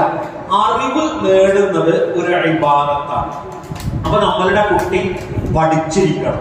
നമ്മളുടെ മദ്രസയിൽ പോയി വന്ന കുട്ടി വീട്ടിൽ വായിക്കണം, സ്കൂളിൽ പോയി വന്ന കുട്ടി വീട്ടിൽ വായിക്കണം. ഇന്നെന്താ നമ്മൾ പറയാലോ, ഓനൊന്നും വായിക്കൂല സാറേ, ഓനൊന്നും വായിക്കൂല ഉസ്താദേ. എന്നിട്ട് നിങ്ങളെന്ത് ചെയ്തു? ഞാനൊന്നും ചെയ്തിട്ടില്ല. ഓന് വായിക്കാതിരിക്കേ, ഓൻ തിന്നാതിരിക്കേ, ഓൻ കള്ള് കുടിക്കാതിരിക്കേ, ഓൻ ചീട്ട് കളിക്കാതിരിക്കേ, ഇങ്ങനെ നമ്മൾ പറയോ? ഇല്ല. പഠനം എന്ന് പറയുന്നത്, പ്രത്യേകിച്ച് മതം പഠിക്കുക എന്ന് പറയുന്നത് അവന്റെ ഭാവി മാത്രമല്ല, നമ്മുടെ ഭാവി കൂടിയാണ്. ഒരു ഉപ്പ, ആ ഉപ്പ ആശുപത്രിയിൽ അഡ്മിറ്റ് ചെയ്യപ്പെട്ടിട്ട് നഴ്സുമാര് വിളിക്കുകയാണ്. ഒരുപാട് നമ്പറുകളിലേക്ക് വിളിച്ചപ്പോ ഒരാൾ ഓടി വന്നു. അയാൾ ഓടി വന്നത് അയൽവാസിയാണ്. അദ്ദേഹത്തിന് കുറെ മക്കളുണ്ട്. ഒരു നാട്ടിൽ നിന്ന് ഒരു ഉപ്പ വിളിക്കുകയാണ്. ഒരു വളരെ പ്രായാധിക്യം വന്നൊരു ഉപ്പ വിളിക്കുകയാണ്. 2 മക്കളുണ്ട്, 2 വിദേശത്താണ്. ഞാൻ പ്രായമായിട്ടുണ്ട്, എനിക്ക് എവിടെയെങ്കിലും ഒന്ന് താമസിക്കണം, എന്നെ നോക്കാൻ ആരുമില്ല. അപ്പോ നമ്മള് അതിന്റെ ഒരു കാരണം വിദ്യാഭ്യാസം കൊടുക്കും. വിദ്യാഭ്യാസം കൊടുത്ത് വളർത്തി ഇപ്പൊ നമ്മളെ മക്കളൊക്കെ പറയണേ, മോനെ നിനക്കെന്താ ഈ UK ഒക്കെ പോകണം. നമ്മളെ ഭീമാഗോൾഡിന്റെ ഒരു പരസ്യമുണ്ട്, ആ കുട്ടി നിൽക്കണ പോലെ UK ഒക്കെ പോകണം. ഇപ്പൊ കുട്ടിയോട് UK ഒക്കെ പോകണം. ഈ കണ്ടിടണം ഇല്ല, കേട്ടിടണം. അതെന്താ? ഫേസ്ബുക്കിൽ ഇങ്ങനെ കാണുന്നതാണ്. ഫേസ്ബുക്കിൽ ഇങ്ങനെ UK എന്ന് പറഞ്ഞ് കാണുന്നതാണ്. അതുകൊണ്ട് ഫേസ്ബുക്കിൽ ലോണ് കണ്ടിട്ടുണ്ട്. ഫേസ്ബുക്കിൽ ആധാർ കാർഡിന്റെ നമ്പർ അടിച്ചെടുത്താൽ നിങ്ങൾക്ക് 10 ലക്ഷം രൂപ തരാനുള്ള ഓഫർ വരുന്നത്. നമ്മളത് പോലല്ല. നമുക്ക് ആവശ്യം എന്താ? നമ്മൾ പഠിച്ച് ഒരു ജോലി വാങ്ങും. ആ ജോലിയിൽ ശമ്പളം കൊണ്ട് നമ്മൾക്കും കഴിയണം, നമ്മളെ വാപ്പക്കും കഴിയണം, ഉമ്മാക്കും കഴിയണം, നമ്മളെ കുട്ടികൾക്കും കഴിയണം, അല്ലെ? അത്രയും ഉദ്ദേശമുള്ളൂ. അപ്പോ ഒരു ഉപ്പാനോട് മകള് പറഞ്ഞാലോ അങ്ങനെ UK പോകണം, അപ്പൊ അതിന് എനിക്ക് 18 ലക്ഷം രൂപയാണ്. ഓട്ടോറിക്ഷ ഓട്ടനെ കുടിച്ചോട്ടന് വാപ്പാക്ക് 18 ലക്ഷം എവിടുന്ന് ആലോചിച്ചിട്ട് വിടുക. അവസാനം അദ്ദേഹം ഒരു ബാങ്കിന്റെ മാനേജറെ പോയി കണ്ടു. അപ്പൊ മാനേജർ ചോദിച്ചാൽ എന്തിനാണ്? അപ്പൊ ഇങ്ങനെ മോക്ക് UK പഠിക്കാം എന്ന് മാനേജർ ആസ്തി നോക്കിയിട്ടല്ലേ കൊടുക്കുള്ളൂ. ഒരിടത്ത് ആകെ ഒരു ഓട്ടോറിക്ഷയുള്ളൂ. അപ്പൊ ഓനെന്തായാലും കൊടുക്കണ്ടെന്ന് മൂപ്പർ തീരുമാനം. എന്നിട്ട് മൂപ്പർ പറഞ്ഞ് ഈ ഡ്രൈവറോട്, മോനെ ഓരെന്തിനാ UK പോണേ എന്നൂടി ഒന്ന് ചോദിച്ചോ. UK എന്തിനാ? വേറെ കുറെ രാജ്യങ്ങളിലെ എന്താ UK മാത്രം തെരഞ്ഞെടുക്കാനുള്ള കാരണം എന്താണ്? ചോദിച്ചൊന്ന് ആത്മാർത്ഥമായിട്ട് ചോദിച്ചോക്കെ, അല്ലെങ്കിൽ അവരുടെ കൂട്ടുകാരോട് ചോദിച്ചോക്കെ. അപ്പൊ അധികം എന്താ അവിടെ അങ്ങനെ വലിയ മതബോധമൊന്നും ആവശ്യമില്ല, നേരത്തെ നിസ്കരിച്ചൊന്നും വേണ്ട, കാരണം നമ്മളാ രോഗമല്ലല്ലോ. രണ്ട്, പിന്നെ എനിക്കൊരു സുഹൃത്തുനിന്ന് കിട്ടിയതാണ്, അവിടേക്ക് പോയാൽ പിന്നെ കൊടുവല്ല, അവിടെ പൗരത്വം തുടങ്ങും. പിന്നെ ഉമ്മാക്ക് അസുഖമാണ്, വാപ്പാക്ക് അസുഖമാണ്, അതിന് പൈസ അയച്ചു കൊടുക്കുക, അതിന് പേര് വാപ്പ മരിച്ചു എന്ന് പറഞ്ഞാൽ അതൊന്നും ആവശ്യമില്ല. ഓനെവിടെ UK യിലാണ്. UK എന്ന് പറഞ്ഞാൽ പരലോകം നമ്മുടെ നാട്ടിലെ ധാരണ വരാൻ പറ്റൂല, വന്നാൽ ഒരുപാട് പൈസ ചെലവാണ്. അതുകൊണ്ട് UAE ഒക്കെ ആണെങ്കിൽ വരാം, ഖത്തർ ആണെങ്കിൽ വരാം, ദുബായ് ആണെങ്കിൽ വരാം, UK യിലാണ് വരലുണ്ടാവില്ല. അപ്പോ മക്കള് ബാപ്പാനെയും ഉമ്മാനെ ഒഴിവാക്കി പോകാനാണ് ബാപ്പാനെയും ഉമ്മാനെയും കൊണ്ട് ലോൺ എടുക്കുന്നത്. എന്നിട്ട് ആ ലോണിന്റെ പൈസയും കൊണ്ടാണ് ഓരോ ചെയ്യുന്നത് പോണത്. അപ്പൊ എന്തിനാണെന്ന് ചോദിച്ചാൽ പഠിച്ചോളൂ, നിങ്ങൾ പഠിച്ചോളൂ, പക്ഷെ ബാപ്പനെയും ഉമ്മനെയും നോക്കുക, പരിപാലിക്കുക, അത് ചെയ്യുക, അത് നമ്മളുടെ ബാധ്യതയാണ്. അപ്പോ ശരീരത്തിന്റെ നിയമങ്ങൾ എന്ന് പറയുമ്പോൾ സമ്പത്തിൻ്റെത് മാത്രമല്ല, നമ്മളുടെ സാംസ്കാരികമായ കാര്യങ്ങളൊക്കെ അവര് വലത് കൈകൊണ്ട് ഭക്ഷണം കഴിക്കുന്നത്, വലത് കൈകൊണ്ട് കുടിക്കുന്നത്, പള്ളിയിൽ കയറുമ്പോൾ വലതേ കാലം കൊണ്ട് കയറുന്നത്, ടോയ്ലറ്റിൽ കയറുമ്പോൾ ഇടത്തേ കാലം കൊണ്ട് കയറുന്നത്, ഒക്കെ നമ്മൾ ഓട്ടോമാറ്റിക്. നിങ്ങൾ ചിന്തിച്ചിട്ടുണ്ട്, ലോകത്തുള്ള എവിടെ നിങ്ങൾ പോയാലും കൈകൊണ്ട് കഴിക്കണതിനെ കുറിച്ച് അവർ വലത് കൈ കണ്ട എല്ലാവരും കഴിക്കും. ലോകത്ത് അവിടെ നമ്മളെ നാട്ടിൽ ഇപ്പൊ കേരളത്തിൽ തന്നെ ഹിന്ദു ആയാലും മുസ്ലിം ആയാലും ക്രിസ്ത്യാനിയായാലും വലത് കൈകൊണ്ടാണ് എല്ലാവരും ഉപയോഗിക്കുക, ഇടത് കൈകൊണ്ടാണ് ശൗചം ചെയ്യുക. അത് പഠിപ്പിച്ചത് ഏത് മതമാണെന്ന് എല്ലാവരും ചോദിച്ചു. പ്രത്യേകം അത് ട്രാഫിക് സിസ്റ്റത്തിൽ പഠിപ്പിച്ചത് ഇസ്ലാമാണല്ലോ. അതെന്ത് ചെയ്യണേ, നല്ല കാര്യം, അതുകൊണ്ട് ലോകം അത് അംഗീകരിച്ചതാണ്. അത് അങ്ങനെ തന്നെയാണ്, ലോകത്ത് തന്നെ പഠനതാണ്. അപ്പോ അത് നമ്മളുടെ കുട്ടി കൂടി പഠിച്ചിരിക്കുന്നു. നമ്മൾ നിന്ന് തിന്നരുത്, ഇരുന്ന് തിന്നണം. ഈ അഥവാ ഇരുന്ന് തിന്നാൻ പറ്റൂല, കഴിവ് സൗകര്യം ഇല്ലെങ്കിൽ നമുക്ക് നിന്ന് തിന്നാനാണ് വാദമുണ്ട്. പക്ഷെ ഇത് ഇങ്ങനെ അദബുകളൊക്കെ നമ്മൾ പഠിപ്പിക്കണം. പിന്നെ ഇൽമു ദുന്യവില്ല. അപ്പൊ ദീനിയ എന്ന് പറഞ്ഞിടത്ത് ഞാൻ ഒന്നും കൂടി വിശദമാക്കി പറയാം. തൗഹീദ് പഠിപ്പിക്കുക, സുന്നത്ത് പഠിപ്പിക്കുക. അപ്പോ ഞാനിവിടെ വന്നപ്പോ നമ്മുടെ അധ്യക്ഷ ഭാഷണം നടത്തുന്നു. അപ്പൊ അതില് തൗഹീദിന്റെ പ്രാധാന്യം പറയുന്നത് കേട്ടു. കാരണം പറയാം, ഏകദൈവ വിശ്വാസി പടച്ച റബ്ബ് കുട്ടികളോട് പറയാണ്. ഇപ്പൊ നമ്മളിങ്ങനെ നോക്കിയാല് അള്ളാനെ കാണൂല, അങ്ങനെ ചോദിക്കാം. ഞാനൊരിക്കൽ നമ്മളുടെ നാടിനടുത്തുള്ള ജില്ല, ആ ജില്ലയില് രാത്രി പരിപാടി കഴിഞ്ഞ് നമ്മൾ അന്ത്യോദയ എക്സ്പ്രസ് കുറച്ച് വൈകിയാൽ വരും. അതിന് കാത്തിരിക്കുക. അപ്പൊ എന്റെ മുന്നിൽ ഒരു ആൺകുട്ടി ഒരു പെൺകുട്ടി ഒരു കോളേജിലൂടെ പഠിക്കുകയാണ്. എന്റെ ബാക്കിലാണ് ഞാൻ ഇങ്ങനെ കിടക്കുകയാണ് ആശ്വാസത്തിൽ അലാറം പഠിച്ചു. അപ്പൊ ഞാൻ ഉറങ്ങിയിട്ടില്ല. അപ്പൊ ഈ പെൺകുട്ടി തലയിൽ തട്ടൊക്കെ ഇട്ടിട്ടുണ്ട്, ആൺകുട്ടി പിന്നെ അവന് ഏതാണെന്ന് എനിക്കറിയില്ല. അങ്ങനെ ഇവരിങ്ങനെ എന്താ സംസാരിക്കുന്നത്, ഞാനൊരു അധ്യാപകനാണ്, എനിക്കിപ്പോ അങ്ങനെ കട്ട് കേൾക്കേണ്ട ആവശ്യമില്ല, പക്ഷെ ഞാൻ സ്വാഭാവികമായി കേൾക്കുന്നുണ്ട്. അപ്പൊ ഞാനിങ്ങനെ കേട്ടപ്പോ ഈ കുട്ടിയോട്, ഈ പെൺകുട്ടിയോട് പറയാണ്, എടി ഞാൻ എന്നെ കെട്ടാം, എന്നെ കല്യാണം കഴിച്ചോണം. അപ്പോ ഈ കുട്ടി തിരിച്ചു പറയാണ്, എനിക്ക് പിന്നെ നല്ല ജീവിതം വേണ്ടേ.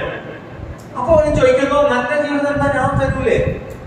അല്ല, എനിക്ക് ഇതൊക്കെ കഴിഞ്ഞ് മരണം കഴിഞ്ഞാല് പരലോകത്തിൽ സ്വർഗം, അതൊക്കെയാണ് എന്റെ ജീവിതത്തിൽ ഞാൻ പഠിച്ചിട്ടുള്ളത്, എനിക്ക് അതൊക്കെ കിട്ടി ജീവിക്കണ്ടേ എന്ന് ചോദിക്കുമ്പോ ഇവ പിന്നെ പറയണെന്താറിയോ, അതൊന്നുമില്ലേ, അങ്ങനെ പടച്ചോനെ പരലോകം മരണം അതൊന്നുമില്ല, സ്വർഗം ഒന്നുമില്ല, അത് വെറുതെ പറയാണ്. യൂട്യൂബിൽ നിന്ന് ഒരു പ്രസംഗം വെച്ചു കൊടുക്കുക. ആ കുട്ടി പിന്നെ അത് കേട്ട് വീണ്ടും പറയാണ്, മദ്രസയിലൊക്കെ ഞങ്ങളിത് പഠിച്ചതാണ്, അതൊക്കെ ഉള്ളത് തന്നെയാണെന്ന് ഞങ്ങൾക്ക് ഉസ്താദുമാരൊക്കെ പറഞ്ഞു തന്നെ. അപ്പൊ ഇവന്റെ ഡയലോഗ് അതൊക്കെ വെറുതെ പറയാണ്. അവനെന്തേ ആഗ്രഹമുള്ളവരെ പെൺകുട്ടികളോട് പറയാണ്, ഓനെ ആ ട്രെയിനിൽ അവള് വീട്ടിലെത്തുന്നത് വരെ അവളെ ചില കാര്യത്തിന് കിട്ടണം, അത്ര മാത്രമേ ആ ചെറുക്കനുള്ളൂ. അതിന് അവൻ എന്താണ് കളിയുന്നറിയോ, ആ കുട്ടിയുടെ ഹൃദയത്തിലുള്ള ദൈവവിശ്വാസത്തെയാണ് കളി. ദൈവവിശ്വാസം, പടച്ച റബ്ബിലുള്ള വിശ്വാസം നമ്മളെ തെറ്റിൽ നിന്നും മറക്കും, ഒഴിവാക്കും. അപ്പോ റബ്ബാണ് നമ്മളെ സൃഷ്ടിച്ചത്, റബ്ബാണ് നമ്മളെ തീറ്റുന്നത്, റബ്ബാണ് നമ്മളെ പോറ്റുന്നത്, റബ്ബാണ് നമ്മളെ മരിപ്പിക്കുന്നത് എന്ന് നമ്മൾ മദ്രസേന്ന് പഠിച്ചത്. ആരെന്ത് പറഞ്ഞിട്ട് നമ്മളെ തെറ്റിച്ചാലും അതിന്റെ അർത്ഥം എന്താ അറിയാം, അവർക്ക് എന്തെങ്കിലും ഒരു കാര്യം ഉണ്ടാവുന്ന, നമുക്കതുകൊണ്ട് ഗുണമില്ല. നമുക്കുള്ള ഗുണം ദൈവവിശ്വാസം കൊണ്ടാണ്. അപ്പൊ അഖീദ പഠിപ്പിക്കാം. ആ അഖീദ ഒരു സ്ഥലം, ആ സ്ഥലത്ത് ഇങ്ങനെ SSLC പരീക്ഷന്റെ 4 ദിവസം മുമ്പ് SSLC പരീക്ഷ എഴുതാനുള്ള എല്ലാ കുട്ടികളെയും വിളിച്ചു കൂട്ടിയിട്ട് അവിടെ പറയാണ്, മന്ത്രിച്ച ഒരു പേന ഇവിടെ ഉണ്ട്, ആ പേന കൊണ്ടുപോയി പരീക്ഷ എഴുതിയാൽ എല്ലാവർക്കും A+ കിട്ടുന്നതാണ്. അഥവാ പഠിച്ച് പരീക്ഷ എഴുതുന്ന കുട്ടികളെ വരെ അന്ധവിശ്വാസത്തിലേക്ക് കൊണ്ടുപോകും. അപ്പൊ ഈ അന്ധവിശ്വാസം എന്ന് പറയുന്നത് സർവവ്യാപിയാണ്. അപ്പൊ അഖീദ പഠിപ്പിക്കുന്നതോടൊപ്പം അന്ധവിശ്വാസത്തെ കുറിച്ച് പഠിപ്പിക്കുക, അതോടൊപ്പം എന്ത് ചെയ്യാം, മുഹമ്മദ് റസൂലുള്ളാഹ് ആരാണ് മോഡൽ. ഇപ്പൊ ഇവിടെ എനിക്ക് കുറെ ഇഷ്ടം തോന്നും. ഇവിടെയൊക്കെ നല്ല മക്കളെയാണ് എനിക്ക് കാണിച്ചത്. ഒരു ഉപ്പ പറഞ്ഞാലോ, എനിക്ക് എന്റെ മോന്റെ മുഖം കണ്ടിട്ട് മരിച്ചാൽ മതി. അപ്പോ നിങ്ങളുടെ മോൻ നിങ്ങളെ നാട്ടിൽ വീട്ടിലുണ്ട്, ഓന്റെ മുഖം നോക്കിയിട്ട് കാണണ്ടേ, ഓന്റെ മുടി ഒന്നായിട്ട് തൂങ്ങിയിട്ട് മുഖ ഏതാ ബാക്ക് ഏതാണെന്നൊന്നും തിരിഞ്ഞിട്ടില്ലാത്ത. അതേപോലെ ഒന്നായിട്ട് കുടിച്ചിട്ട് ചിലർ എയർ ബാൻഡ് വെക്കുകയാണ്. അപ്പൊ എന്റെ സ്കൂളിലും ഞാൻ കുട്ടികളോടൊക്കെ ഇങ്ങനെ സൗഹൃദത്തിലൊക്കെ പറഞ്ഞപ്പോ ഒരു സുഹൃത്തുണ്ട്, എന്റെ വിദ്യാർത്ഥി, അവൻ അവസാനം പറഞ്ഞത് ജനുവരി 1-ാം തീയതി ഞാൻ വിട്ടു. അത്ര തോന്നിയൊന്നുമില്ല. ഞാൻ ചോദിച്ചു, ജനുവരി 1 എനിക്കെന്താ അല്ല ഒന്നുമില്ല, നിങ്ങളോട് എന്തെങ്കിലും ഒന്നും പറയണ്ട. അപ്പൊ 2-ാം തീയതി ആണോ? ഇല്ല സാർ, ഞാൻ 1-ാം തീയതി വിട്ടു. ഉമ്മയും ബാപ്പയും നാട്ടുകാരും ഒക്കെ പറയണുണ്ട്. ഇവിടെ എത്രത്തോളം പറയണമെങ്കിൽ പിന്നെ ഈ ജനുവരി 1-ാം തീയതി നിൽക്കണം ഇത് ചോദിച്ചിട്ടുണ്ട്. നമ്മള് സ്കൂളൊക്കെ ആകുമ്പോൾ നമ്മൾ പറയുമ്പോ കർക്കശം പറഞ്ഞാൽ ചിലപ്പോൾ 1800 വിളിച്ചൊരു ഒരു ബാലാവകാശം ഇതിന്റെ വരുമ്പോ എല്ലാവർക്കും ഭയങ്കര വിരോധത്തിലാണ് നിൽക്കുക.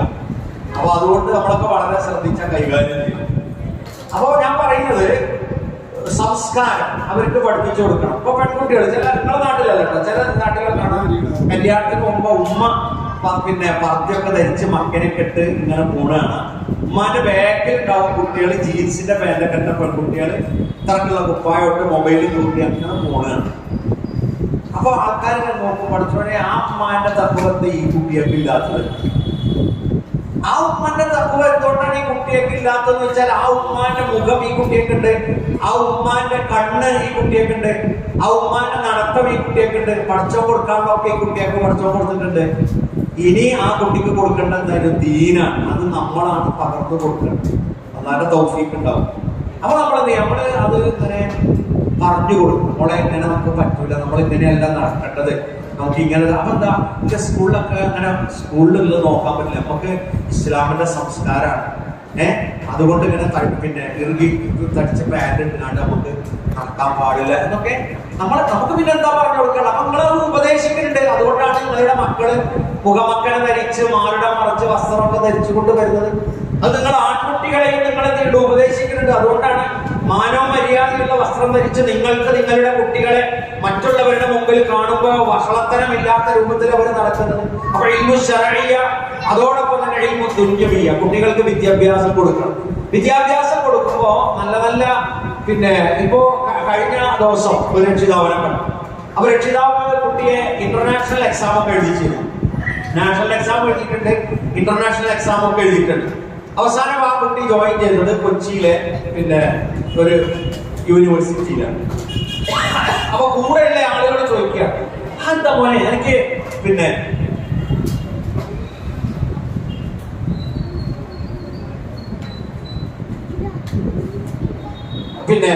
എനിക്ക് എന്തെങ്കിലും ദൂരത്തേക്ക് പറഞ്ഞയച്ചുണ്ടായിരുന്നോ?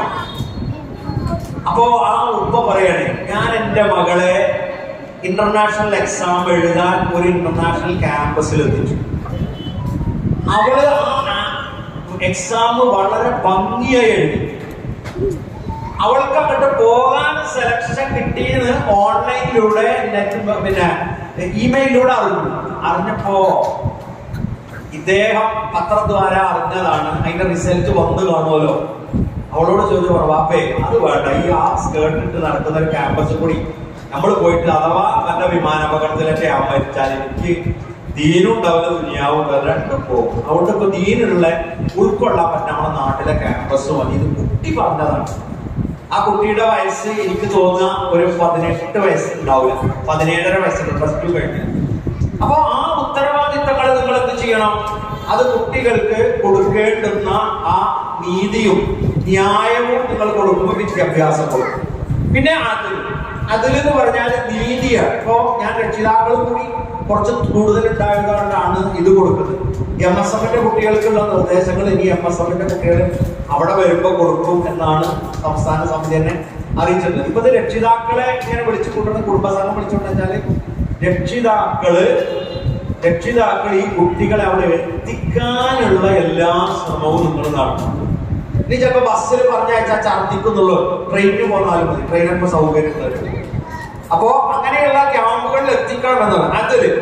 കാരണം ഇപ്പൊ നമ്മള് ആൺകുട്ടി പെൺകുട്ടി നമ്മൾ പൊതുവെ എന്താ വിചാരിക്കാറോ, ഇപ്പൊ ഒരു പെൺകുട്ടി എന്തെങ്കിലും ഒരു മോശത്തരത്തിൽ വെക്കാൻ ഈ പെൺകുട്ടിയാണ്, അപ്പൊ അവൻ ആൺകുട്ടിയല്ലേ.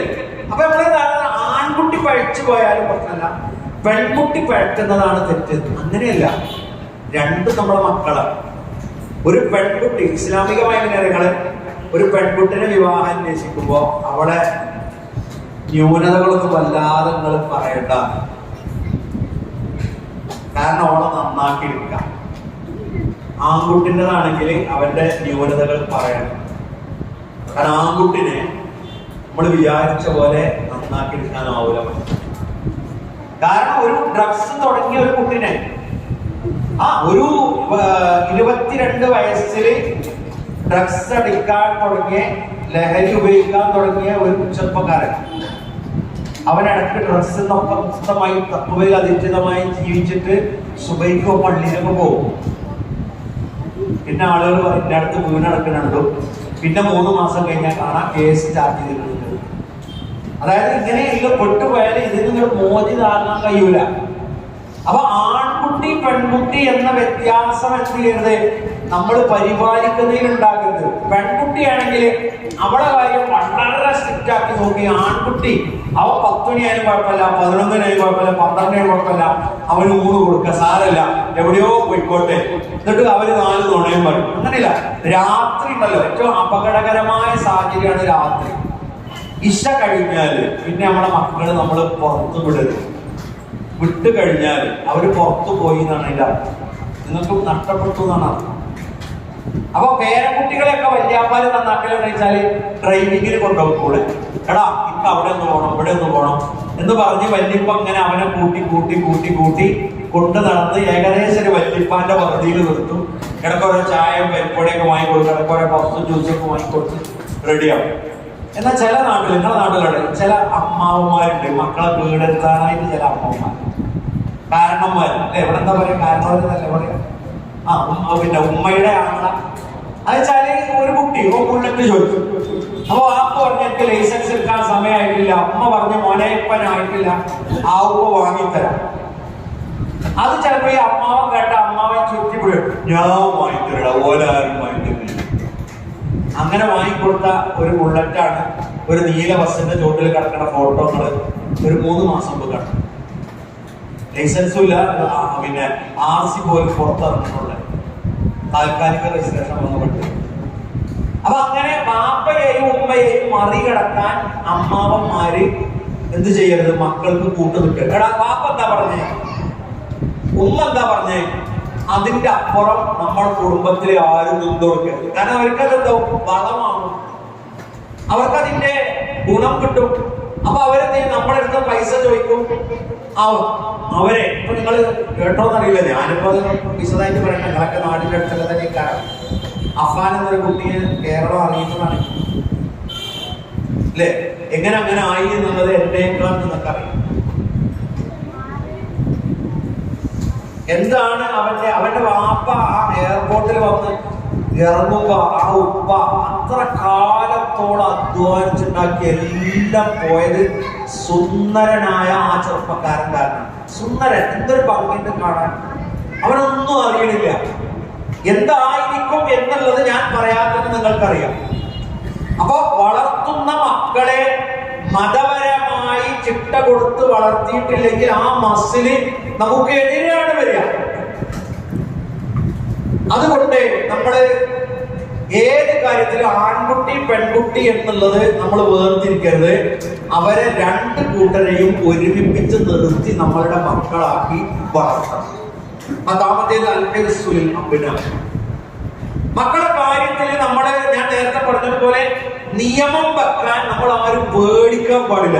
നമ്മളെ മോനോട് പറഞ്ഞു കഴിഞ്ഞാല് അവൻ ധിക്കരിക്കുവോ, ഞാൻ പറഞ്ഞത് അവൻ ഇഷ്ടപ്പെടാതിരിക്കുവോ, അതോ അവൻ വീട്ടിൽ നിന്ന് ഇറങ്ങിപ്പോവോ, തൂങ്ങിച്ചാവോ, ഇങ്ങനെയൊക്കെയാണ് ഒരു അധ്യാപകന്റെ അനുഭവം പറയുന്നത്. ഒരു കുട്ടി ഇടക്കിടക്ക് ഒരു വീട്ടിലെ ഏക കുട്ടി ഇടക്കിടക്ക് എന്ത് ചെയ്യും, എന്ത് പറഞ്ഞാലും ഞാൻ ആത്മഹത്യ ചെയ്യും. അപ്പത്തിന് ടീച്ചർമാരൊക്കെ പാടെ കുറിച്ച് അങ്ങനെ ചെയ്യല്ലേ, ചോറ് വാങ്ങിത്തരാ, ചായ വാങ്ങിത്തരാ, ഇനി എന്നോട് എഴുതാൻ പറയില്ല, ഇനി ഒന്നും അങ്ങനെ എന്തായി. അവസാനം ഈ കുട്ടി ഇങ്ങനെ ഇടക്കിടക്ക് പറയണ്ടപ്പോ മെന്റലി ചെറിയൊരു പ്രശ്നമുള്ള ഒരു അധ്യാപകൻ, അദ്ദേഹത്തിന്റെ മുമ്പിൽ നിന്നാണ് ഈ കുട്ടി ഞാൻ ആത്മഹത്യ നീ അങ്ങ് ചത്തേ ഇയാള് കുറച്ചൊരു പ്രശ്നങ്ങളാണ്. അതോടുകൂടി ഈ കുട്ടി ആകെ എന്നോട് നിങ്ങൾ അങ്ങനെ പറഞ്ഞു, ഇതുവരെ ആരും അങ്ങനെ പറഞ്ഞു, ഞാൻ പറയാം ചത്ത ഒന്നും പറ്റാൻ പോടില്ല ഇവിടെ. അതോടുകൂടി ആ കുട്ടി പിന്നെ ആ ഭീഷണി പറ്റിയത്. അപ്പൊ എന്താ വെച്ചാൽ ആത്മഹത്യ ചെയ്യാനുള്ളത് നമ്മളങ്ങനെ വാപ്പാനെയും മാനെ ഇങ്ങനെ ഞാൻ അങ്ങനെ ആക്കും, ഞാൻ വീട് വിട്ട് ഇറങ്ങിപ്പോവും, ഞാൻ നാട് വിട്ടു പോകും. നമ്മളൊരു നല്ല കാര്യം ഉപദേശിച്ചിട്ട് വരുന്ന നാട് വിട്ടു പോവുകയാണെങ്കിൽ നാട് വിട്ടു പോകട്ടെ. മോനെ എന്താ നിസ്കരിക്കാത്തതെന്ന് ചോദിച്ചിട്ട് നമ്മളെ മകൻ വീട് വിട്ടു പോകുമോ? തട്ടമിടണം എന്ന് പറഞ്ഞതിന്റെ പേരിൽ നമ്മളെ മോള് വീട് വിട്ടിറങ്ങി പോവോ? ഇല്ല. അപ്പൊ അതൊരു ചിലപ്പോൾ ഒരു വാക്ക് നമുക്ക് തോന്നലായിരിക്കും. നമ്മൾ ഉപദേശിക്കേണ്ട കാര്യങ്ങളൊക്കെ ഉപദേശിക്കുക, വഴക്ക് പറയേണ്ടതാണെങ്കിൽ വഴക്ക് പറയാം, ദേഷ്യപ്പെടേണ്ടതാണ് ദേഷ്യപ്പെടുക. അതിനൊന്നും ആരും കാത്തു നിൽക്കണ്ട.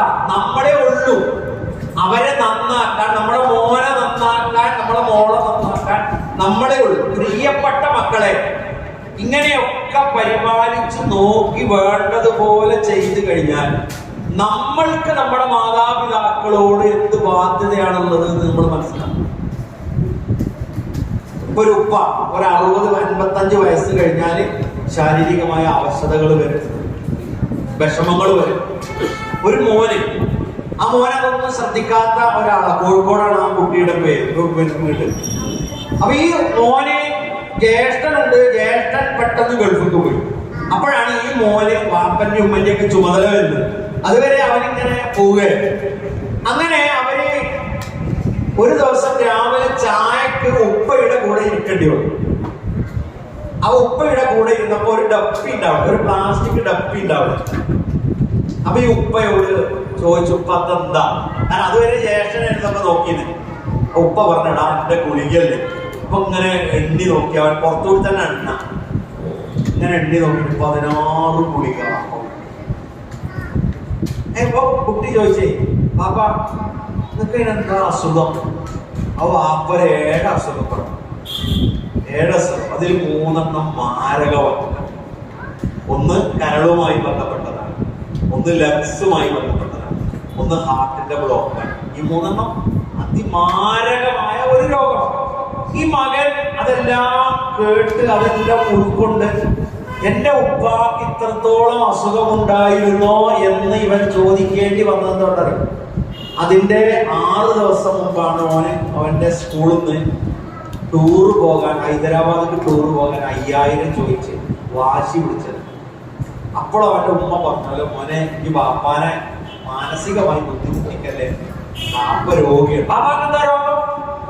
ബാപ്പ രാവിലെ 5 മണിക്ക് പിടിയൊക്കെ ഓടില്ലേ, ബാപ്പ 10 മണിക്കല്ലേ വരുന്നു, ബാപ്പാക്ക് അല്ലാത്ത രോഗം എന്ന്. കാരണം വെച്ചാൽ ജ്യേഷ്ഠൻ ഉണ്ടായതുകൊണ്ട് ഇവനെ നോക്കേണ്ടി വന്നിട്ടില്ല. അപ്പൊ മക്കളായ നമ്മളോടൊക്കെ പറയാണ്, നമ്മുടെ മാതാപിതാക്കളൊക്കെ പലരും പല കാരണങ്ങൾ കൊണ്ട് രോഗികളാണ്.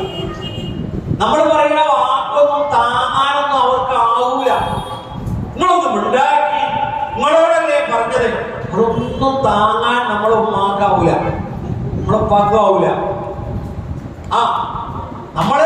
നമ്മളവരോട് ഉമ്മ നിങ്ങളൊന്നും അതൊക്കെ ഉമ്മ നിങ്ങൾക്ക് ചിരിച്ചു പറയാം, ഉപ്പ നിങ്ങളൊന്നും ഉണ്ടാക്കി, നിങ്ങൾ എത്ര നേരായി എന്നെ പറയാം, നിങ്ങളൊന്നും ഉണ്ടാക്കി, നിങ്ങളോട് പറഞ്ഞാൽ കേട്ടില്ലേ. ഒരു കുട്ടി നിങ്ങൾ റെക്കോർഡ് ചെയ്യണം, ഞാൻ ഇപ്പൊ പറയുന്നതിൽ നമുക്കറിയാം. ഒന്ന്, മക്കളായ ഞങ്ങൾക്ക് വേണ്ടി നിങ്ങൾ പ്രാർത്ഥിക്കുക. പിന്നെ മാത്രമല്ല അൽ മുതാബഅത്ത് വൽ മുലാസമ തഅരീഫ് ഹാജ വഗൈറു ഹാജ വഅദുൽ ഹസന, അഥവാ നിങ്ങൾ ഞങ്ങളെ തുടരണം, മക്കളായ ഞങ്ങൾക്ക് റൂമൊക്കെ ഉണ്ടാവും. റൂം ഞങ്ങള് വേറെ റൂമൊക്കെ കയറി ഞങ്ങളാ കുറ്റിയും. എന്റെ സ്കൂളിലെ പെൺകുട്ടികളോടൊക്കെ ഞാൻ പറയും, നിങ്ങള് റൂം കയറി കുട്ടി, ആൺകുട്ടികൾ പിന്നെ റൂമിൽ തന്നെ പോലും ഒരെവിടെയൊക്കെ സിറ്റ് ഔട്ടിലൊക്കെ ഉണ്ടാവും. പെൺകുട്ടികൾ സ്കൂളിൽ വന്നാൽ നേരെ റൂം കയറിയിട്ട് റൂമാൻ കൊടുത്തുള്ളൂ. ഉമ്മ താഴ്ന്ന് വിളിക്കും മോളെ മോളെ, അങ്ങോട്ട് കേൾക്കൂല. ഫാൻ കൂടി ഇട്ടാല് മുട്ടിയാലും കേൾക്കൂല. അപ്പോഴേക്കും ഉമ്മ കുറച്ചുകൂടെ എന്റെ കുട്ടി ആത്മഹത്യ ചെയ്തോ അതോ ബോധം കെട്ട് വീണോ, പാപ്പാനെ വിളിക്കണോ, ചിലപ്പോ നാട്ടുകാരൊക്കെ വിളിച്ച് 110 വിളിച്ച് ഓടി വന്ന് വാതില് ചവിട്ടി കൊടുത്തി കിടക്കുമ്പോ ചിലപ്പോ ഫോണില് 2 വയറും വെച്ചാണ്ട് എന്തേലും കേട്ടോണ്ട് കേൾക്കാം. അപ്പൊ നമ്മള് അത്യാവശ്യമില്ലെങ്കിൽ എന്റെ മോളോട് പറയാം, കുളത്തുകൾ ഇടത്താം. ആരും അങ്ങനെ പെട്ടെന്ന് ഓടി വരുമല്ലോ. കുളത്തിട്ട് കഴിഞ്ഞാൽ എന്താവുന്നറിയോ, നമുക്ക് എന്തെങ്കിലും വിഷമങ്ങൾ സ്കൂളിൽ നിന്നോ കോളേജിൽ നിന്നോ ഉണ്ടായിട്ടുണ്ടെങ്കിൽ നമ്മളപ്പം ചെയ്യും. അതുകൊണ്ട് ഭയങ്കര സങ്കടം. ആ സങ്കടത്തില്ലേ സ്കൂളിൽ നിന്ന് കോപ്പി അടിച്ചപ്പോ വിഷമുണ്ടായി. സ്കൂളിൽ നിന്ന് എല്ലാവരും അറിഞ്ഞ വിഷമം തോന്നി. ആ കുട്ടി വന്നു അതിൽ കുട്ടിയിട്ടു, ലോകത്തോട് കൂടെ പറഞ്ഞു അല്ലേ. അപ്പൊ നമ്മളും അങ്ങനെ ഒരു വല്ലാത്ത രഹസ്യം. നമ്മൾ കോളേജ് വിട്ടോ സ്കൂള് വിട്ടോ വരുമ്പോ നമ്മളെ ബാഗ് ഉമ്മ പറഞ്ഞു എന്റെ ബാഗൊന്ന് ഞാൻ നോക്കട്ടെ, ബാഗ് നോക്കട്ടെ. അപ്പൊ നമ്മൾ എന്ത് ചെയ്യണം, മാർക്ക് കൊടുക്കണം. എന്റെ ബാഗ് നോക്കിക്കോളി. ആ ഒരു ഉമ്മ ഒരിക്കൽ എന്നെ വിളിച്ചു, എന്റെ മോന്റെ ഈ ശീത്ത പേഴ്സ് ഞാൻ അലക്കാൻ എടുത്തപ്പോ ഒരു പാക്കറ്റ് ഉണ്ട്, അതില് ഒരു പൊടി ഉണ്ട്, ഇതാ പാട്ട്. ഞാൻ പറയാം ഏതായാലും നിങ്ങൾ മണക്കരുത്, പൊടികളവിടെ വെച്ചാൽ മണക്കരുത്. വാപ്പ വൈകുന്നേരം വരൂലേ, വാപ്പ ആരോഗ്യപരമായി കുറച്ച് വിഷമമുള്ളയാളാണ്, വരൂലേ. വാപ്പന്റെ സാന്നിധ്യത്തിൽ മോനോട് ചോദിക്കാം. അപ്പൊ യാദൃച്ഛികമായി ചോദിച്ചപ്പോ മകൻ ഹോമിയോന്റെ മരുന്ന്, ഒരു മൂത്രച്ചുള്ള അനുഭവപ്പെട്ടപ്പോ പിന്നെ ഹോമിയോന്റെ മരുന്ന് വാങ്ങിയിട്ട് ഒരു പൊടിയായിട്ട് അതായിരുന്നു. പക്ഷെ ആ ഉമ്മ ഇതുവരെ കണ്ടെത്തി. അപ്പോ മക്കളായ ഞങ്ങളുടെ ബാഗ്, മക്കളായ ഞങ്ങളുടെ റൂം, ഞങ്ങള് സത്യസന്ധന്മാരാണ്. ഞങ്ങൾ ചിലപ്പോ സ്കൂൾക്കൊക്കെ മൊബൈലൊക്കെ കൊണ്ടുപോകും. മൊബൈൽ കൊണ്ടുപോയി അവിടെ ഉണ്ടാവും. അപ്പോ പിന്നെ മാഷ് ചോദിക്കും മൊബൈൽ ആരെയും കയ്യിലുണ്ടോ? ആരും കയ്യില്ല. ഈ കീശ നോക്കി എന്നിട്ട് കാണിച്ചു കൊടുക്കും. ഈ കീശ നോക്കി എന്നൊക്കെ പറഞ്ഞ് കാണിച്ചു കൊടുക്കും. ഈ കീശ നോക്കി പറഞ്ഞ് കാണിച്ചു കൊടുക്കും. അപ്പൊ ഞങ്ങള് മെല്ലെ മുന്നും കൂടി ഇവിടെ തപ്പി വെക്കും. അവിടെ തപ്പോണോ മൊബൈൽ സത്യസന്ധന്മാരാണ്, ആരും കള്ളന്മാരൊന്നല്ല. അങ്ങനെ ഓരോരുത്തരും പല നോക്കും. അപ്പൊ അത് നമ്മൾ പൊളിക്കും. അപ്പൊ രക്ഷിതാക്കളെ നമ്മൾ ഒരു വഴിയുടെ നമ്മൾ കേൾക്കണം. എന്നാലും ഇയാളുടെ ബാഗിൽ എന്താ പിന്നെ മൊബൈൽ ഉണ്ടോ? ഇതാരും വാങ്ങി തന്നതാ? ബാപ്പ വാങ്ങി തന്നില്ലല്ലോ, പിന്നെ ഉണ്ടോ മൊബൈല്? അപ്പൊ ബാപ്പ എന്ത് ചെയ്യണം? അത് അന്വേഷിക്കണം. ബാപ്പ വാങ്ങി തരാത്തൊരു മൊബൈൽ നമ്മളെ കയ്യിലുണ്ടെങ്കിൽ ആ മൊബൈല് ചിലപ്പോ രാമനാട്ടുകാരൊക്കെ അടുത്ത് ഒരു സ്ഥാപനത്തിൽ നിന്ന് 17ഓളം കുട്ടികള് പിന്നെ ജുവനൈൽ ഹോമിലേക്ക് പോകേണ്ട സാഹചര്യം വന്നിട്ടുണ്ടായിരുന്നു. അതെന്ന് വെച്ചാൽ സ്കൂൾ വിട്ട് പോരുമ്പോ ലിഫ്റ്റ് ചോദിച്ചു കുട്ടികൾ, ഇങ്ങനെ ലിഫ്റ്റ് കിട്ടും, നല്ല വിരല് കിട്ടും. കാരണം അങ്ങനെ കാണുമ്പോ എനിക്കറിയാം എന്നെ കയറ്റോ എന്നാണ് ചോദിക്കുന്നത്. ആ ചോദിക്കണതിൽ ചോദിച്ച് അപ്പോ 2-3 ആള് സ്ഥിരമായിട്ട് ആ റൂട്ടിന് ഈ ലിഫ്റ്റ് എടുക്കാൻ വന്നു. ആ ലിഫ്റ്റ് എടുത്ത കുട്ടികളുമായി ആ കമ്പനികളെ അവര് മയക്കുമരുന്ന്, നാർക്കോട്ടിക്സ് വിതരണത്തിന് ഏജൻസികളായി ഉപയോഗപ്പെടുത്തും. അവസാനം അവരുടെ ബാഗിൽ നിന്ന് ഇത് കണ്ടെടുക്കുകയും അവര് കുറ്റകൃത്യത്തിൽ ഇടപെട്ടത് കൊണ്ട് 17 വയസ്സായതുകൊണ്ട് അവര് ജുവനൈൽ ഹോമിലേക്ക് മാറ്റേണ്ടി വന്നു. 1-2 ആളുകൾ 18 വയസ്സാണ് ശിക്ഷിക്കുകയും ചെയ്തത്. അപ്പൊ ഞാൻ പറയുന്നത് കുട്ടികളോട് സ്കൂളിലേക്കും മദ്രസയിലേക്കൊക്കെ പോകുമ്പോ ആരെയൊക്കെ വരുന്നുണ്ട്, എന്നാ ഓരോ കൂടെ പോകാം, ഒരു കാറുകാരൻ വന്ന് നിർത്തി പോരണോന്ന് ചോദിച്ചു എന്നൊന്നും പറഞ്ഞുങ്ങൾ പോകരുത്. അതൊക്കെ ചിലപ്പോ നമ്മളുടെ വഴിവിട്ട ജീവിതത്തിലേക്കുള്ള ഒരു വഴിയായി മാറുന്നത് മക്കൾക്ക് രക്ഷിതാക്കൾ പറഞ്ഞു കൊടുക്കും. ആവശ്യമുള്ളതും ആവശ്യമില്ലാത്തതും നിങ്ങൾ പഠിപ്പിച്ചു കൊടുക്കും. ഇപ്പോ സ്കൂളിലും മദ്രസയിലും ഒക്കെ പോകുന്ന കുട്ടിയുടെ അടുത്ത് വല്ലാതെ പൈസ കൊടുക്കണേ. നിങ്ങളല്ല കേട്ടോ പറഞ്ഞത്.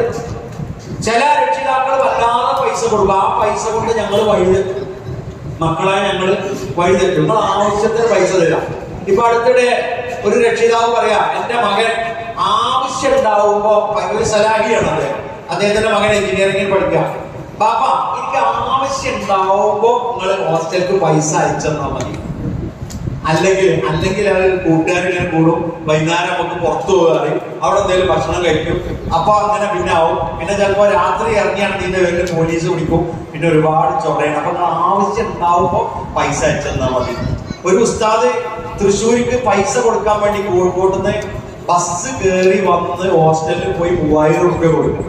അപ്പൊ ഞാൻ അദ്ദേഹത്തോട് ചോദിച്ചു, നിങ്ങളിത് പിന്നെ നമ്മളങ്ങനെ കുളുകുളുപ്പ അയച്ചാൽ പോലെ, ഞാൻ ഉസ്താദിനോട് തമാശക്ക് കുളുകുളുപ്പ അയച്ചാൽ പോലെ, നിങ്ങൾ എന്തിനാണ് ഇങ്ങനെ ഒക്കെ കഷ്ടപ്പെട്ട്?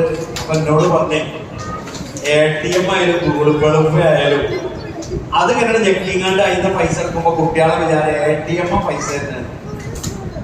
ഗൂഗിൾ പേയില് പൈസ കിട്ടുമ്പോ കുട്ടികൾ വിചാരിക്കുന്നത് ഗൂഗിൾ പേ ആണ് പൈസ. ബാപ്പ പള്ളിക്കൽ നിന്നിട്ട് അതിന് കിട്ടുന്ന പൈസയിൽ 3000 രൂപയാണ് എന്റെ മകളെ ഫീസ് എന്ന് ഓളെ ബോധ്യപ്പെടുത്തണമെങ്കിൽ ഞാൻ പോയിട്ട് ഞാൻ രാവിലെ 9:30 ട്രെയിൻ ഇറങ്ങി അവിടെ എത്തിയിട്ട് ഞാൻ ഓളെ കൂട്ടുകാരികളൊക്കെ ഉണ്ടാവും, ഓലെ അടിയിൽ ഞാൻ ഓളെ വിളിക്കും. എന്നിട്ട് വാപ്പയായ ഞാൻ നയിച്ച ഈ 3000 രൂപ ഞാൻ അവൾക്ക് ഓരോ സാന്നിധ്യത്തിൽ വെച്ച് കൊടുക്കും. അപ്പൊ അവൾ എന്ത് ചെയ്താലും ആ കുട്ടികൾ പറയും, ആ ആടി വെച്ച തൊപ്പിയിട്ട് ആ ഉപ്പ വന്ന് പള്ളിക്കത്ത് കിട്ടിയ പൈസ കൊണ്ടുവന്ന് തന്ന ആ പൈസയല്ല മോളെ എന്ന് 3 കൊല്ലം ഓളെ ഓർമ്മപ്പെടുത്താൻ കൂട്ടുകാരികൾ ഉണ്ടാവും. ആ ഉപ്പന്റെ കാഴ്ചപ്പാട് നോക്കി. അപ്പൊ നമ്മൾക്ക് കിട്ടുന്ന പണം നമ്മളെ വാപ്പ ഹലാല് രൂപത്തിൽ ഉണ്ടാക്കണം. അത് ഹറാമായി ചെലവാക്കരുത്, ഹറാമായ രൂപത്തിൽ ചെലവാക്കരുത്. അനാവശ്യമായി ആവശ്യമില്ലാത്ത കാര്യത്തിന് വേണ്ടി ചെലവാക്കരുത്. അത് ഹറാമോ ഹലാലും ഞാൻ നിങ്ങൾക്ക് വേർതിരിച്ചെന്നില്ല, നിങ്ങൾക്ക് അറിയാമോ? കാരണം അനാവശ്യമായി കൊട്ടാനും പാടാനും ചാടാനും അതിന് കുട്ടികളൊക്കെ പാടെ പൈസ പിരിക്കുന്നുണ്ട്. 1000 രൂപ തരാം, എന്നിട്ട് എല്ലാവരും കൂടി ഒച്ചയും വിളി ഒരു ദിവസം സ്കൂളായാലും കോളേജായാലും അതിലൊക്കെ പാടെ ആട്ടിക്കൂത്തി അങ്ങനെ പണം ചെലവാക്കി അവസാനം ആ അധ്വാനിച്ച വാപ്പ ഹലാലായി ഉണ്ടാക്കിയത് ഹറാമായി കളയുന്ന മക്കളാകരുത്. വഅദുൽ ഹസന, നിങ്ങൾ ഞങ്ങൾക്ക് നല്ല രൂപത്തിലുള്ള കാര്യങ്ങളായിരിക്കണം നിങ്ങൾ ഞങ്ങൾക്ക് വാഗ്ദാനം ചെയ്യണം. അല്ലേ? ഞങ്ങൾ പഠിക്കുമ്പോ മോനെ 10ാം ക്ലാസ് ഫുള്ളിക്ക് A+ വാങ്ങുകയാണെങ്കിൽ അനക്ക് ഞാൻ എന്ത് വാങ്ങിത്തരാം? ഉപകാരങ്ങൾ വാങ്ങിക്കൊടുക്കാം. ആ ബുള്ളറ്റ് വാങ്ങിത്തരും. എന്നെ ആ ദുബായിക്ക് ടൂർ കൊണ്ടുപോകുന്നു പറയണ്ട, ആവശ്യമുള്ളത്. ഈ മദ്രസ കേരളത്തിന്റെ പൊതുപരീക്ഷയിൽ 5ാം ക്ലാസ്സില് നീ എല്ലാത്തിനും ഫുൾ A+ വാങ്ങുകയാണെങ്കിൽ എന്നെ ഞാൻ കൊച്ചി കൊണ്ടുപോയി കാണിക്കാം, അല്ലെങ്കിൽ എന്നെ അടുത്ത് കൊണ്ടുപോയി ഞാനൊന്ന് എന്നെ മിസ്റ്റേക്ക് ആയിക്കോട്ടെ. ഞങ്ങൾക്കൊക്കെ കോഴിക്കോട് ടൗൺ കടപ്പുറത്ത് കൊണ്ടുപോകാൻ ഞങ്ങളെ വാപ്പ കിട്ടി.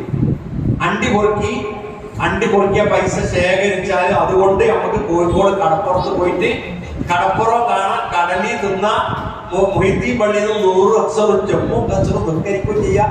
കൊളപ്പോ സ്റ്റോറിൽ നിന്ന് ഡ്രസ്സും വാങ്ങാൻ. തൊട്ടപ്പുറത്തുനിന്ന് ഒരു പുസ്തകശാല, അവിടുന്ന് നോട്ട് പുസ്തകം വാങ്ങിയാണ്ട് ഒരു നല്ല ഒരു മസാല ദോശയും തിന്ന് ജംഷി എന്ന ബസ്സിൽ കയറി വൈകുന്നേരം 7:30 ആവുമ്പോഴേക്കും വീട്ടിൽ വരും. ഇതായിരുന്നു ഞാൻ ഒരു കൊല്ലത്തെ പാപ്പാന്റെ ഓഫർ. ആയിക്കോട്ടെ, കുഴപ്പമില്ല, ഹലാലായ ഹറാമായതല്ല. അവിടെ നടക്കുന്നത് എല്ലാവരും പോവുക, കുടുംബസമേതം പോവുക. പുതിയൊരു സിനിമ വന്നിക്കണേ, എന്താണ് അത്? ഫാമിലി ആയിട്ടുള്ള സിനിമയാണല്ലോ. എന്നിട്ട് ഈ അതിലൊക്കെ അഭിനയിച്ചവരൊക്കെ സ്ഥിതി കണ്ടു നമ്മള്. അതിലൊക്കെ ഇങ്ങനെ അഭിനയിച്ച് നടക്കണവരുടെ പിന്നാമ്പറ കഥകൾ കേട്ട് നമ്മുടെ കേരളം നാണിച്ചു നിൽക്കല്ലേ. അപ്പൊ അങ്ങനെയുള്ള വൃത്തികേടിലേക്കൊന്നും കുടുംബസമേതം നമ്മൾ ഇറങ്ങരുത്. നമ്മളുടെ മക്കളുടെ ഉണരല്, അതേപോലെ വരല്, പോകല്, ഭക്ഷിക്കല്, ഭക്ഷണ രീതി, അവരുടെ കൂട്ടുകെട്ട്, ഇതൊക്കെ നമ്മൾ നോക്കണം. ഞങ്ങളുടെ കൂട്ടുകെട്ട് എന്താണ്? ചിലയിടത്തപ്പോ ഞാൻ ഒരിക്കല് പരിപാടിക്ക് പോയി. എനിക്കന്ന് 34 വയസ്സാണ് പ്രായം. എന്റെ ഉപ്പാക്കന്ന് ഏകദേശം 63 വയസ്സ് പ്രായം ഉണ്ടാവും. അങ്ങനെ പരിപാടി കഴിഞ്ഞ് എന്റെ വീടിന്റെ അടുത്ത് ഒരു കൂട്ടർ ഇറക്കിയിട്ട് കാറ് തിരിച്ചു പോയി. അപ്പൊ വാപ്പ ചോദിച്ചു, ഈ ആരെ കൂടെ വന്നത്? ഒരു കാറിലാണോ? ആ കാർ ആരുതായിട്ട്? അതൊന്നും എനിക്കറിയില്ല. മോനെ ആരായിട്ട് ഓട്ടിയത്? അതൊന്നും എനിക്കറിയില്ല. ഇനി മേലിൽ അങ്ങനത്തെ വാഹനത്തിൽ ഈ പറമ്പിൽ വന്ന് ഇറങ്ങരുതെന്ന് പറഞ്ഞു. ഇസ്ലാഹി പ്രവർത്തകരല്ലേ എന്നെ കൊടുത്താക്കുക. അതിനുശേഷം ഞാൻ എവിടെ ആയാലും ആ പ്രസംഗം നടന്നെടുത്തുന്ന ഒരു പ്രോഗ്രാം നോട്ടീസ് എന്റെ ബാഗിൽ വെച്ചിട്ട് ആ ബാഗിലിട്ട് ഞാൻ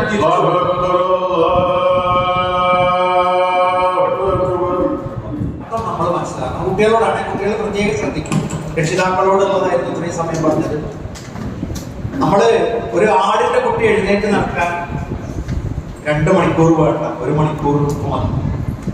പൂച്ചക്കുട്ടിയായാലും നായക്കുട്ടിയായാലും ഒക്കെ. പക്ഷെ ഒരു മനുഷ്യന്റെ കുട്ടി എഴുന്നേറ്റ് നടക്കാൻ 9 മാസവും 14 ദിവസവും മാന്റെ ഗർഭപാത്രത്തിൽ കടന്നു 8 മാസം കഴിയുമ്പോൾ എഴുന്നേറ്റാണ്. ആ എഴുന്നേറ്റ് നടക്കുന്നത് വരെ നമ്മളെ വല്ലാത്ത കഷ്ടപ്പെടുത്തുന്നുണ്ട്. ബാപ്പാനും ഉമ്മാനെ നമ്മൾ ഉമ്മാന്റെ മുല കടിക്കും, പാല് തന്നെ മുല നമ്മൾ കടിക്കും. ബാപ്പാന്റെ മുഖത്തി നമ്മൾ മാന്തു, ബാപ്പാന്റെ ചെവി കടിക്കും.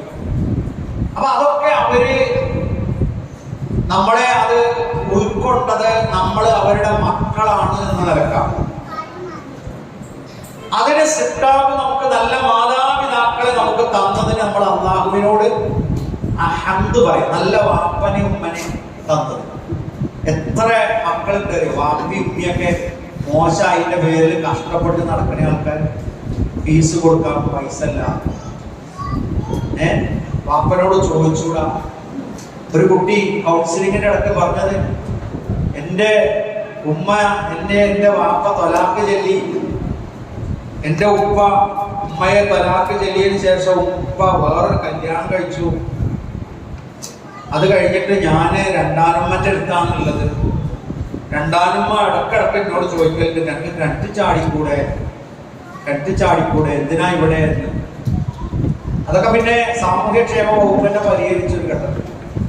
അപ്പൊ ഇങ്ങനെയൊക്കെ ബുദ്ധിമുട്ടുന്ന ഒരുപാട് വീടുകളും ഒരുപാട് മക്കളും ഉണ്ട്. അത് നമ്മൾ മനസ്സിലാക്കണം. നമുക്കൊക്കെ സൗഭാഗ്യമാണ് കിട്ടിയത്. ഇത് തന്നത് അള്ളയാണ്. നമ്മളെ വാപ്പാനി മാനി നമുക്ക് തന്നത് അള്ളയാണ്, വേറെ ആരുമല്ല. അതുകൊണ്ട്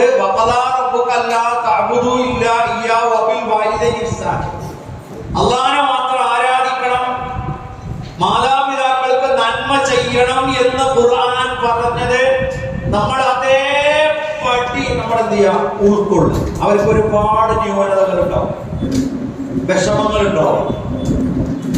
ചിലപ്പോ ട്രെയിനിലൊക്കെ കയറുന്ന സമയത്ത് ഞാൻ പലപ്പോഴും ശ്രദ്ധിച്ചിട്ടുണ്ട്, മക്കളെ നിങ്ങൾ ഇവിടെ വന്നിരിക്കുക, ആ വാതിലിന്റെ അവിടെ പോയി നിൽക്കല്, ഡോറിന്റെ അവിടെ പോയി നിൽക്കല്, ഇവിടെ വന്നിരിക്കുക എന്ന് പറഞ്ഞാൽ ചില മക്കൾ കേൾക്കുകയില്ല. അങ്ങനത്തെ ഒരു കുട്ടിയാണ് നമ്മളെ കായക്കുളത്തിന്റെയും പിന്നെ മാവേലിക്കരന്റെ ഇടക്ക് ഒരു 2 വർഷം മുമ്പ് അത് തോന്നുന്നു, രക്ഷിതാക്കൾ ആ വണ്ടിയിൽ ഇരിക്കുന്നുണ്ട്. അതിന്റെ ഇടക്കാണ് കുട്ടി തെറിച്ചു പോയി അപകടം സംഭവിച്ച മാരക പരിക്കുപറ്റി ആശുപത്രിയിൽ നിന്ന് മരിക്കുന്നത്. അപ്പൊ അവര് പറയുന്നത് നമ്മൾ കേൾക്കുക, നിർണായക ഘട്ടമാണ്, നമ്മളുടെ ഭാവി നിർണയിക്കുകയാണ്. നമ്മളിപ്പോ ആധാർ കാർഡ്, അതേപോലെ നമ്മുടെ വോട്ടർ പട്ടിക നമ്മൾ എഴുതുമ്പോ പിതാവ് ആരാണ് മാതാവ് ആരാണ് അതിൽ നമ്മൾ എഴുതി ചേർക്കണം. പിതാവും മാതാവും ഈ നാട്ടുകാരായി ജനിച്ചവരും ജീവിച്ചവരുമാണ് എന്ന് ഉറപ്പ് വരുത്തിയവർക്കാണ് ഇവിടെ വോട്ട് ചെയ്യാൻ പറ്റും. അപ്പൊ നമ്മളെ വാപ്പാക്കും അമ്മക്കും നമ്മൾ മാത്രമല്ല രാജ്യം കൂടി എന്ത് ചെയ്യണ്ട്, വലിയ പരിഗണന നൽകുന്നു. അപ്പൊ കുട്ടികളായ നമ്മള് കുട്ടികളല്ലേ എന്ന് പറഞ്ഞ് കുട്ടിക്കളിയായിട്ട് നിങ്ങളെ നാട്ടിലല്ല, ചില നാട്ടിലൊക്കെ ഉണ്ട് വലിയ മനുഷ്യന്മാരായാലും കുട്ടിക്കളിയായിട്ട് ഇങ്ങനെ നടക്കണതാണ്. ജോലിക്കൊന്നും പോവില്ല, രാവിലെ ട്രൗസർ ഇട്ട് നടക്കാൻ പോകും, അത് കഴിഞ്ഞ് ട്രൗസർ ഇട്ട് പിന്നെ വോളിബോളിന് പോകും, അത് കഴിഞ്ഞ് പിന്നെ വൈകുന്നേരം ജിമ്മിൽ പോകും. അങ്ങനെ ഓന്റെ ബോഡി ബിൽഡിങ് മാത്രമേ ഉണ്ടാവുള്ളൂ. വേറെ ആപ്പക്കോ ഉമ്മക്കോ ഒന്ന് സേവനം ചെയ്യാനോ നോക്കാനോ പരിഗണിക്കാനോ ശ്രദ്ധിക്കാനോ അങ്ങനെ നമ്മൾ കളിക്കാൻ പറ്റില്ല. നമ്മൾ കളിക്കാന്നൊക്കെ പറഞ്ഞാൽ എന്നെ ടൈം കാണും, എന്നിട്ട് ആവശ്യത്തിന് നമ്മൾ കളിക്കാം. പെൺകുട്ടികളോട് ഞാൻ പറയാണ്, നിങ്ങളെല്ലാട്ടോ പറയുന്നത്, ഉമ്മാനോട് ചോദിക്കും മോളെവിടെ, ഫോണിലുണ്ടാവും. ആ പറയണേക്ക തന്നെ മനസ്സിലാക്കാം ഉമ്മാക്ക് പൊരുത്തല്ലാത്തൊരു കാര്യമാണത്. അപ്പൊ നമ്മളെന്ത് ചെയ്യാം, ഇപ്പൊ ഞാനാണെങ്കിൽ വീട്ടിലെത്തിയാൽ ചില പ്രവർത്തകർ എന്നെ വിളിക്കും, ഫോൺ എടുത്തൂടെ. ഞാൻ പറഞ്ഞു, മോനെ വീട്ടിലെത്തിയിട്ട് കൂടി ഞാൻ ഫോൺ എടുത്ത് വർത്താനം പറയാൻ നിന്നാല് എന്റെ ഭാര്യയും മക്കളും എന്റെ റേഷൻ കാർഡ് നടക്കപ്പെട്ടു. കാരണം ആകെ പുരയിലെത്തി കുറച്ച് നേരം സംസാരിക്കാനുള്ളതാണ് നമുക്കത്. അപ്പൊ നമ്മൾ ചില സമയത്ത് നമ്മൾ ഇത് തിരിച്ചറിയണം. പെൺകുട്ടികളോട് പറയണം, ആൺകുട്ടികളോട് ഞാനത് പറഞ്ഞു കഴിഞ്ഞാൽ അവരുടെ സമയവും ഫോണോ. പെൺകുട്ടികളോട് നമ്മൾ എപ്പോഴും ഇങ്ങനെ തോണ്ടി തിന്നാൻ തന്നാൽ മൂക്കു കൂടിയാണോ തോന്നുന്നത്, തൊള്ളയെ കൂടിയാണോ തോന്നുന്നത് അറിയാതെ ഇതിങ്ങനെ മോളെ എന്താണ് ചോദിക്കുന്നത്, എന്താണ് പറയുന്നത്, ഒരു ലാ തുമ്പ വല വാലാമില്ലേ. അങ്ങനെ ആവില്ല. നമ്മളെ മൊബൈൽ അവിടെ വെക്കുക, കുടുംബ സന്ദർശനായാലും വീടായിരുന്നാലും. അപ്പൊ നമ്മൾക്ക് ആ ഫോൺ കൊണ്ട് നമ്മളുടെ ഉമ്മയുടെ സ്നേഹം പോകരുത്, ഉമ്മയുടെ സ്നേഹം പോകരുത്. നമ്മള് അത് ഒരു വിവാഹ ബന്ധം മോചനത്തിലേക്ക് എത്തി. എന്താ കാരണം അറിയോ? പെൺകുട്ടിക്ക് ഹിന്ദി പാട്ട് കേട്ടോക്കണം, മോനെ ഖുർആൻ കേട്ടോ, കിടക്കണിന്റെ മുമ്പ് ഖുർആൻ കേൾക്കണം. ഒരുപാട് മാധ്യസ്ഥം വഹിച്ചു. എങ്ങനെ മാധ്യസ്ഥം വഹിക്കാം? നയിച്ച് കുറച്ച് ഖുർആൻ കേട്ടോ, കുറച്ച് ഹിന്ദി പാട്ട് കേട്ടോ. അവസാനം പുതിയാപ്പിള ചോദിച്ചു, മൗലവി ദീനിയായ വഴിക്ക് എന്റെ കൂടെ എന്റെ ഭാര്യക്ക് നിൽക്കാൻ അവലവി, പിന്നെ എന്തിനാ ഞാൻ ഈ ജീവിതം? അവള് വേറെ തന്നെ ഹിന്ദി പാട്ടിന്റെ ആളായിട്ട് വിവാഹം കഴിച്ച് ജീവിച്ചോട്ടെ, ഞാനതിന് ഇടപെടുന്നില്ല. പിന്നീട് ഞാൻ ആ സഹോദരനെ ഒരു 9 കൊല്ലം കഴിഞ്ഞിട്ട് കണ്ടു നോക്കുമ്പോ റബ്ബേ എന്തൊരു ഈമാനുള്ള നല്ലൊരു കുട്ടിനെ, നല്ല ഒരു വധുവിനെ പടച്ചോൻ ആ കുട്ടിക്ക് കൊടുത്തിട്ടുണ്ട്. എന്റെ ഉമ്മ പറഞ്ഞു, പടച്ചോനെ അവനാണോ അത് ആദ്യത്തേതിനേക്കാൾ എത്രയോ മെച്ചം. അപ്പോ നമ്മൾ കാണുന്ന മൊബൈലിലെ വ്യൂസുകള്, നമ്മൾ കാണുന്ന യൂട്യൂബ് ചർച്ചകള് ഒക്കെ നമ്മളെ ബാധിക്കും. ഒരു ദീനിയായ വിവാഹത്തിന് വേണ്ടി ഒരു പുതിയാപ്പിള ദീനുള്ള ഒരു വീട്ടിൽ പെണ്ണ് കാണാൻ പോയി. പെണ്ണ് കാണാൻ പോയി 1 മിനിറ്റ് കഴിഞ്ഞപ്പോ പുതിയാപ്പിള റൂമിൽ നിന്ന് പുറത്തേക്കാണ്. വധുവിനെ കാണാൻ പോയ പുതിയാപ്പിള 1 മിനിറ്റ് കൊണ്ട് പുറത്തേക്ക് ചാടി. വേറെ അവിടെ ഇരുന്ന് ചായയൊക്കെ കുടിച്ച് പോകാൻ നേരം പാപ്പ ചോദിച്ചാൽ കൂട്ടുകാർ വെച്ചു ഓളെന്നെ അടിച്ചോ, പിന്നെന്താ ഇങ്ങനെ ചാടി? അപ്പൊ എന്താ അറിയോ, ഒരു മുണ്ട് പോലും ചെയ്യാത്തൊരു പെൺകുട്ടിയോട് അവള് ചോദിച്ചോലോ, your job is permanent or temporary? എന്റെ ദുബായിലുള്ള ജോലി താൽക്കാലിക ജോലിയാണോ അതോ സ്ഥിരം ജോലിയാണോ? ഇപ്പൊ ബാപ്പ മാനോട് ചോദിച്ചോളൂ, ഇപ്പൊ കാലിത് പഠിപ്പിച്ചു ഇങ്ങനെയൊക്കെ ചോദിക്കാൻ, വിവരം കേട്ട ചോദ്യം ചോദിക്കാൻ, അതൊക്കെ ഞങ്ങളെന്നെ ചോദിക്കണ്ടോ? ഓളെ ചോദിക്കണോ? തിന്നാൻ കിട്ടോ? അവസാനം ഉമ്മയാണ് അവളെ വിളിച്ചിട്ട് ചോദിച്ചു, ഇത് എവിടുന്ന് എനിക്ക് കിട്ടിയേ? അത് ഞാൻ യൂട്യൂബിൽ പെണ്ണ് കാണാൻ വന്നാൽ എങ്ങനെയാണ് സംസാരിക്കേണ്ടത് ചാനലിന്റെ പഠിച്ചത്. അതുമായിട്ട് നമ്മുടെ ജീവിതത്തിൽ ഒന്നുമല്ല, പല പല നല്ല നന്മകൾ നമുക്ക് നഷ്ടപ്പെടും. അപ്പൊ നമ്മുടെ മൊബൈലിനെ നമുക്കൊരു അത്യാവശ്യ ആധാര വസ്തുവായിട്ട് കൂട്ടുക, അടിയാധാരമായിട്ട് കൂട്ടണം. നമുക്ക് ഒരു ഭാഗത്ത് പഠനം, എന്റെ കുട്ടികളോട് പറയാം, പഠിക്കാം. നമ്മള് കുറച്ചൊക്കെ ബുക്കെടുത്ത് വായിച്ചേ പറ്റുള്ളൂ, വായിക്കാതെ പഠിക്കാതെ പരീക്ഷയ്ക്ക് ജയിക്കൂല. അപ്പൊ പഠിക്കാം. അതോടൊപ്പം നമ്മൾ എന്ത് ചെയ്യണം? ഒരു ഭാഗത്ത് പ്രവർത്തനം, MSM, MGM. ഇപ്പൊ MGM ഗേൾസ് ഇല്ലുണ്ട്. അപ്പൊ ചില രക്ഷിതാക്കള് MSM-നെ ആൺകുട്ടികൾക്ക് MSM ഉണ്ട്. അപ്പൊ ഇതിലൊക്കെ ചേർക്കണം എന്ന് പറയുമ്പോൾ ചില രക്ഷിതാക്കള് ചേരണോ? നമ്മളൊരു 5 കൊല്ലം മുമ്പ് നിങ്ങളെ വീട്ടുകൂടി രാഷ്ട്രീയക്കാർ വന്നിട്ടുണ്ടോ? പഞ്ചായത്ത് തെരഞ്ഞെടുപ്പിന്റെ ഒക്കെ 6 മാസം മുമ്പ് വരും. എന്തിനാ അവര് വരല്? വോട്ട് ചേർക്കാൻ അല്ല, വോട്ട് ചേർക്കട്ടെ മോക്ക് പോലെ നോക്കട്ടെ. കൊല്ലം അങ്ങനെ വന്നോ? ഇല്ല. നിങ്ങൾ പറയും എന്താ വോട്ട് ചേർക്കാൻ ആരും അഭ്യർത്ഥിച്ചു വരാത്തത്? നിങ്ങൾക്ക് വേണോ നിങ്ങൾ ചേർക്കണം. അപ്പൊ നമ്മളെല്ലാവരും കൂടി പോയി ചേർക്കണം. ഓരോരുത്തം വേണം, ആ കടലാസിൽ വേണം, ഈ കടലാസിൽ വേണം, ചാർട്ടേഡ് വിമാനം, ചാർട്ടേഡ് ബസ്സൊക്കെ വന്നേ. അതേപോലെ തന്നെ ഇനി ഇവിടുന്നാണ്ട് മതത്തിന്റെ കാര്യം ഉണ്ടാകും, ആരും നിർബന്ധിക്കൂല. നമ്മളെ മക്കളെ MSM ചേർത്തോളി എന്ന് പറഞ്ഞിട്ട് ഒരു ഉസ്താദ് നമ്മളെ വീട്ടിൽ കൂടി വരില്ല. സ്വന്തം പാപ്പ MSM-ൽ കുട്ടികളെ ചേർക്കുക. ഈ MSM ചേർത്താൽ കുഴപ്പം കാര്യങ്ങള് 2 ആഴ്ച കൂടുമ്പോൾ വിളിക്കും. ഉസ്താദ് പറയും MSM-ന്റെ കുട്ടികളൊക്കെ അന്ന് വൈകുന്നേരം ഇവിടെ വരണം. അപ്പൊ വട്ടത്തിലിരുന്ന് 2 പ്രസംഗമൊക്കെ പ്രസംഗിച്ച് ഇതൊന്ന് സ്വാഗതം പറഞ്ഞ സ്വാഗതമൊക്കെ പറഞ്ഞ് മറ്റോ റെക്കോർഡ് ചെയ്ത് അത് യൂട്യൂബ് ഒക്കെ വൈറലായി പോയി.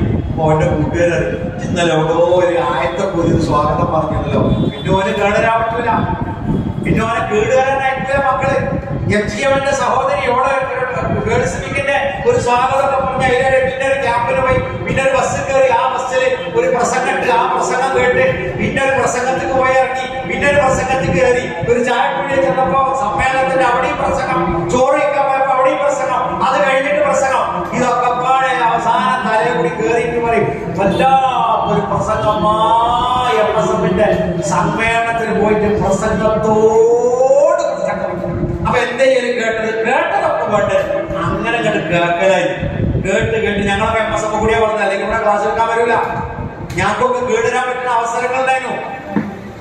ഞങ്ങളുടെ നാട്ടിൽ വേദന നടക്കുമ്പോൾ വേദന നടക്കണ മുന്നിൽ പോയിരുന്നിട്ട് എന്റെ തൊട്ടടുത്തേക്കുന്ന മുനീറിനോട് പറഞ്ഞു, എടാ ചുക്ക് കാപ്പിന്റെ അവിടെ പോവാ. അപ്പൊ സ്വാഗതമൊക്കെ തുടങ്ങിയപ്പോൾ ഞാനും ഒരു ചുക്ക് കാപ്പി കിട്ടുന്നത്. കുറച്ച് കഴിഞ്ഞപ്പോണ്ട് എന്റെ ചെവിമാരൊറ്റ ഒരു തൂങ്ങൽ, ഒരാള് വന്നിട്ട് ഇങ്ങനെ തൂക്കിട്ട് നേരെ കൊണ്ട് എവറടി ടോർച്ച് ഉണ്ട്, 3 കട്ടുള്ള പണ്ടത്തെ. ആ ടോർച്ചിന്റെ കട്ടോട് ഇവിടെ ചെറിയൊരു ഇത് കിട്ടി. ഇതെല്ലാം അവിടെ പോയി കസേരയിൽ എത്തിയിട്ട് വാപ്പ വന്നു, ഇതാണ് എന്റെ സീറ്റ്. അത് ചുക്കാപ്പി കുടിച്ചുകാണ്ട് പാറമ്പേരിക്കള്ളല്ല, ഈ ഇവിടുന്ന് പോകരുത്. പിന്നെ വേദന്റെ അവിടെ ചുക്കാപ്പി പോയിട്ടില്ല. എന്നെ പഠിപ്പിച്ചു. അന്നേ സ്കിപ്പ് ചെയ്യാൻ നോക്കിയതാണ്. ആ വേദന്റെ സദസ്സിൽ വന്നാൽ അവിടെ സ്കിപ്പ് ചെയ്യാൻ നോക്കി, ഇവിടെ അയച്ചില്ല. അപ്പൊ നമ്മള് സമ്മേളനത്തിനും ക്യാമ്പിനും ഒക്കെ നമ്മളെ കുട്ടികളെ ഇവിടുത്തെ MGM ഗേൾസ് വിങ്ങിട്ട് ഉമ്മയിൽ ചേർക്കുക. എന്നിട്ട് വെക്കേഷൻ ക്ലാസ് ഉണ്ടാവും, അതിൽ കൊണ്ടുവരിക. അങ്ങനെ കൊണ്ടുവന്ന് പരലോകത്ത് ഒരു മാർക്ക് കിട്ടാൻ നമ്മൾ കൂടെ ഉണ്ടാകണം. പ്രിയപ്പെട്ട കുട്ടികളോട് പറയാണ്, നമ്മളെ പോകുന്ന കോളേജ് സ്കൂളിൽ ഇപ്പൊ നോക്കൂ നിങ്ങളെ. പിന്നെ ആ കുട്ടിന്റെ പേരെന്താന്ന് ഞാൻ പറഞ്ഞു. ഒരു കുട്ടി തലേ ദിവസം പറയാം, ഞാൻ കൊല്ലും എന്ന് പറഞ്ഞാൽ ഞാൻ അവനെ കൊന്നിട്ടു. കൊല്ലും എന്ന് പറഞ്ഞാൽ ശാബാസോ എന്താ തോന്നുന്നു, കൊല്ലും എന്ന് പറഞ്ഞാൽ ഞാൻ അവനെ കൊന്നിരിക്കും. ആരെയാ കൊന്നറിയോ? താമരശ്ശേരി ഹൈസ്കൂളിലെ വിദ്യാർത്ഥിയെ ആരെ കൊന്നറിയോ? 1ാം ക്ലാസ്സിൽ കൂടെ തൊപ്പിട്ടിരുന്നേ, 2ാം ക്ലാസ്സിൽ കൂടെ തൊപ്പിട്ടിരുന്നേ, 3ാം ക്ലാസ്സിൽ കൂടെ തൊപ്പിട്ടിരുന്നേ, 4ാം ക്ലാസ്സിൽ കൂടെ തൊപ്പിട്ടിരുന്നേ, 5ാം ക്ലാസ്സിൽ കൂടെ തൊപ്പി വസ്ത്രം കെട്ടിയിരുന്നേ, 7ാം ക്ലാസ്സിലും 8ാം ക്ലാസ്സിലും 9ാം ക്ലാസ്സിലും കൂടെ തൊപ്പിട്ട് കൂടെ വന്ന് കൂടെ പഠിച്ച് കൂടെ ഇരുന്ന കൂട്ടുകാരനെയാണ് നെഞ്ചക്ക് കൊണ്ട് ഇവിടെ ഒറ്റയടി കണ്ണ് രണ്ടും പുറത്തേക്ക് തള്ളിയിട്ടാണ് ലോകത്തോട് പറയുന്നത്. ഉറ്റ സുഹൃത്തിനെ കൊല്ലാൻ നൽകിയ എന്താ? നമ്മളെ പ്രേരിപ്പിച്ച, നമുക്ക് നന്മ അറിയില്ലാത്തത്. അതുകൊണ്ട് എന്ത് ചെയ്യണം? നമ്മള് കലാലയത്തിൽ കാരുണ്യത്തിന്റെ ആളുകളാണ്. അടിണ്ട് അവിടെ അങ്ങനെ പോയോ അതൊക്കെ നമ്മളെ സ്കൂളിൽ ചിലപ്പോൾ അടി ഉണ്ടാവും, അങ്ങനെ പോയോ. അപ്പൊ പ്രിൻസിപ്പാൾ ഉണ്ടാവും, ഇങ്ങനെ വീഡിയോ എടുക്കാണ്. അവസാനം അടിച്ചോനെ കാണില്ല, ഇതിന്റെ നടക്കല്ലേ, പോയി നോക്കി നമ്മളെയൊക്കെ കാണും, നമ്മളൊക്കെ പ്രതിയാവും. അവസാനം വാപ്പ പറയും, എന്റെ കുട്ടി അടി കൂടിയില്ലല്ലോ. പെൺകുട്ടികളോട് പറയാണ്, ഒരു കള്ളത്തരത്തിന് നമ്മൾ കൂട്ടുക്കരുത്, ഒരു കള്ളത്തരത്തിനും സ്കൂളിൽ കൂട്ടുക്കരുത്.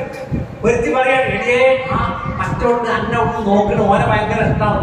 പോയി പണി നോക്കിയ വെറുതെ കാര്യം നോക്കട്ടെ, എന്റെ അടുത്തേക്ക് വരുന്നേ. എനിക്കിപ്പോ കാമത്തിനും എനിക്കിവിടെ പ്രേമത്തിനൊന്നും സമയമില്ല. ഞാൻ 10ാം ക്ലാസ് പഠിക്കുക, ഞാൻ +1 പഠിക്കുക, +2 പഠിക്കുക, ഞാൻ പ്രിലിക്ക് പഠിക്കുക, അറബിക്കിന് പഠിക്കുക. എനിക്ക് പഠിച്ച് എന്റെ പാർപ്പൊക്കെ കെട്ടി വലിയവരാകുമ്പോ എന്റെ വാപ്പ എന്നെ കെട്ടിക്കും. അതിന്റെ വാപ്പ എന്റെ കാര്യം. അതിനിപ്പോ കോളേജ് ക്യാമ്പസിൽ അവിടെയും പടി മാറി പാളി നോക്കിയിട്ട് പുതിയാപ്പ ഉണ്ടാക്കേണ്ട പണിയില്ല. പറഞ്ഞു കൊടുക്കണം. അപ്പൊ നമ്മളെ കുട്ടികൾ ആരാണ്? മാന്യതയുള്ളവരാണ്. ഒരു കുട്ടി അവളെന്നും കുറെ ഇതര വാരത്തേക്കും കുറെ ഇതര വാരത്തേക്കും കുറെ ഇതര വാരത്തേക്കും കുറെ ഇവിടെ വാരത്തേക്കും എന്നും 9, 10, 9, 20 അവിടെ വരിക. 9 മണിക്ക് തുടങ്ങേണ്ട ക്ലാസ്. അവസാനം ആ സ്കൂളിലെ പ്രിൻസിപ്പാള് അവിടുത്തെ മാഷോട് പറഞ്ഞല്ലോ, മാഷ് ഞങ്ങളൊന്നും പറഞ്ഞു. മാഷ് പറഞ്ഞിട്ട് ഓൾ അങ്ങനെ തന്നെ വരിക.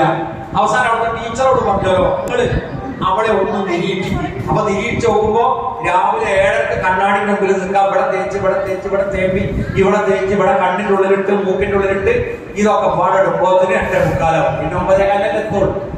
അവസാനം ഇത് കേൾക്കാതെ ആ ടീച്ചർ പറഞ്ഞല്ലോ, നാളേക്ക് ഉമ്മാനെ കൂട്ടി വന്നാൽ മതി, ഉമ്മാനോട് ചില കാര്യങ്ങൾ പറയാണ്ട്. ഉമ്മ വന്ന് നോക്കുമ്പോ അതിന്റെ ഭൗതിയൊക്കെ വീട്ടാൽ എങ്ങനെ പറയാ. അപ്പൊ നമുക്ക് അനുവദിക്കപ്പെട്ട അലങ്കാരമുണ്ട്. അതിനപ്പുറത്തേക്ക് നമ്മള് ഒരുപാട് അലങ്കാരങ്ങള്. പിന്നെ ഞാൻ കുട്ടികളോട് തന്നെ പറയാണ്, 17 കുട്ടികൾ മലപ്പുറം ജില്ലയില് +2 കാലഘട്ടങ്ങളിലെ പിന്നെ ഡയാലിസിന് വിധേയരായി. കിഡ്നി പോയി. അപ്പൊ എന്താ സംഭവം നിങ്ങള്? കിഡ്നി അങ്ങനെ പോകാനുള്ള കാരണത്തെ കുറിച്ച് ഡോക്ടർ പഠനം നടത്തിയപ്പോ അവര് തേക്കുന്ന ലിപ്സ്റ്റിക്ക് മാരക വിഷമുള്ളതാണ്. അത് തേക്കുന്നതോടുകൂടി ഉള്ളിലേക്ക് വലിക്കും. വറ്റിപ്പോണത് എങ്ങനെയാ നിങ്ങള്? നമ്മളുടെ രൂപകുബന്ധത്തിന്റെ ഉള്ളിലൂടെ അത് ഉള്ളിലേക്ക് വലിക്കും. വലിച്ചാൽ അത് രക്തത്തിൽ കലരും. രക്തം ശുദ്ധീകരിക്കാൻ വൃക്ക ശ്രമിക്കും. വൃക്ക ശ്രമിക്കുമ്പോ വൃക്ക ഇത്രയും ഭീകരമായ വിഷം കൊണ്ട് താങ്ങാനാവാതെ വൃക്ക ചുങ്ങിപ്പോവുക ചെയ്യും. അതുകൊണ്ട് മുഖത്ത് തേക്കണതും അതോടൊപ്പം തന്നെ ചുണ്ടുമ്മ വാരി തേക്കണമൊക്കെ ശ്രദ്ധിച്ചോളി. നമുക്ക് ആവശ്യമുള്ളത് മതി. അനാവശ്യമായി അലങ്കരിക്കപ്പെട്ട ഉപയോഗിക്കേണ്ട ഞാൻ പറയുന്നില്ല. അത് സ്ത്രീ പണ്ഡിതങ്ങൾക്ക് അറിയാം ഏതൊക്കെയാണ് പറ്റില്ല. എനിക്കൊരു വിധി പറയാനാവില്ല.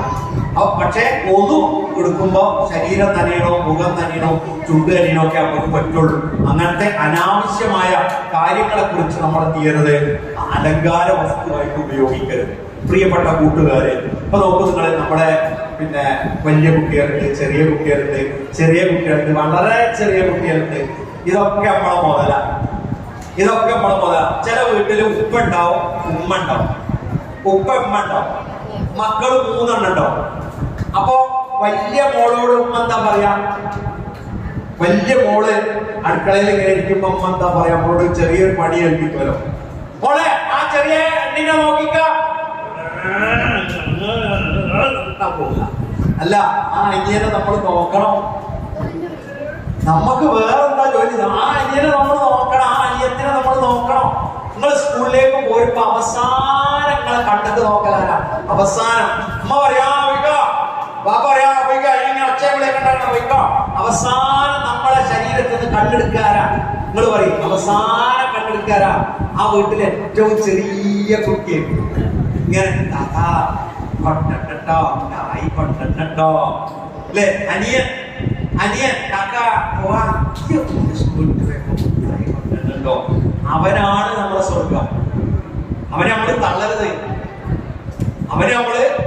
കാക്ക മാങ്ങ പറിക്കാൻ കയറി കാക്ക മാങ്ങടും ചെലക്കല്ലേ, ഞാൻ അങ്ങോട്ട് ഉരുത്തം കെട്ടുവാനേ. കുറച്ച് കഴിയുമ്പോ പുയർപ്പെല്ലാം കെട്ടി താഴത്ത് ചുവട്ട് നട്ടല് പൊട്ടി സുഹൃത്തില്ല. ചോദിച്ചാലോ മോനെ എന്നെ പറ്റിയൊന്നുമില്ലപ്പാ, മാണ്ടാത്ത പണിയാ, മരത്തിന്റെ മോളെന്ന് പറഞ്ഞിട്ട് എന്റെ ചെറിയ അഞ്ചന കുരുത്തം കെട്ടോനെ ഞാൻ വിളിച്ചു. അതിന് അമ്മ തന്നതാണ്. അതിന് 4 മാസം കടന്നാ കുട്ടി, 4 മാസം കടന്നു. നമ്മള് ചെറിയ കുഞ്ഞോനെ, ചെറിയ മോനെ നമ്മളത്ര അന്തണ്ടാവില്ല. ഇടക്കിടക്ക് പറയരുത്. അവന്റെ ആവശ്യം എന്താ നമ്മൾ പരിഗണിക്കുക, അവന്റെ ഇഷ്ടം എന്താ പരിഗണിക്കുക, അവനെ നമ്മൾ ഇഷ്ടപ്പെടുക, അവനെ നമ്മൾ കൂടെ കൊണ്ടു നടക്കുക. വീട്ടിൽ വന്നു കഴിഞ്ഞാല് നമ്മൾ കളിക്കാൻ പോകുമ്പോ ഞാനും പോരട്ടെ എന്ന് ചോദിക്കും. നമ്മൾ കൊണ്ടുപോകാം, നമ്മളെ കൂട്ടുകാരല്ലേ. അങ്ങനെ ചെറിയവരോട് കരുണ കാണിക്കാനും വലിയോരോട് ബഹുമാനിക്കാനും നമ്മൾ പഠിക്കണം. ഉപ്പ കയറി വരുമ്പോ അസ്സലാമു അലൈക്കും. വലൈക്കും അസ്സലാം വറഹ്മത്തുള്ളാഹി വബറകാതുഹു.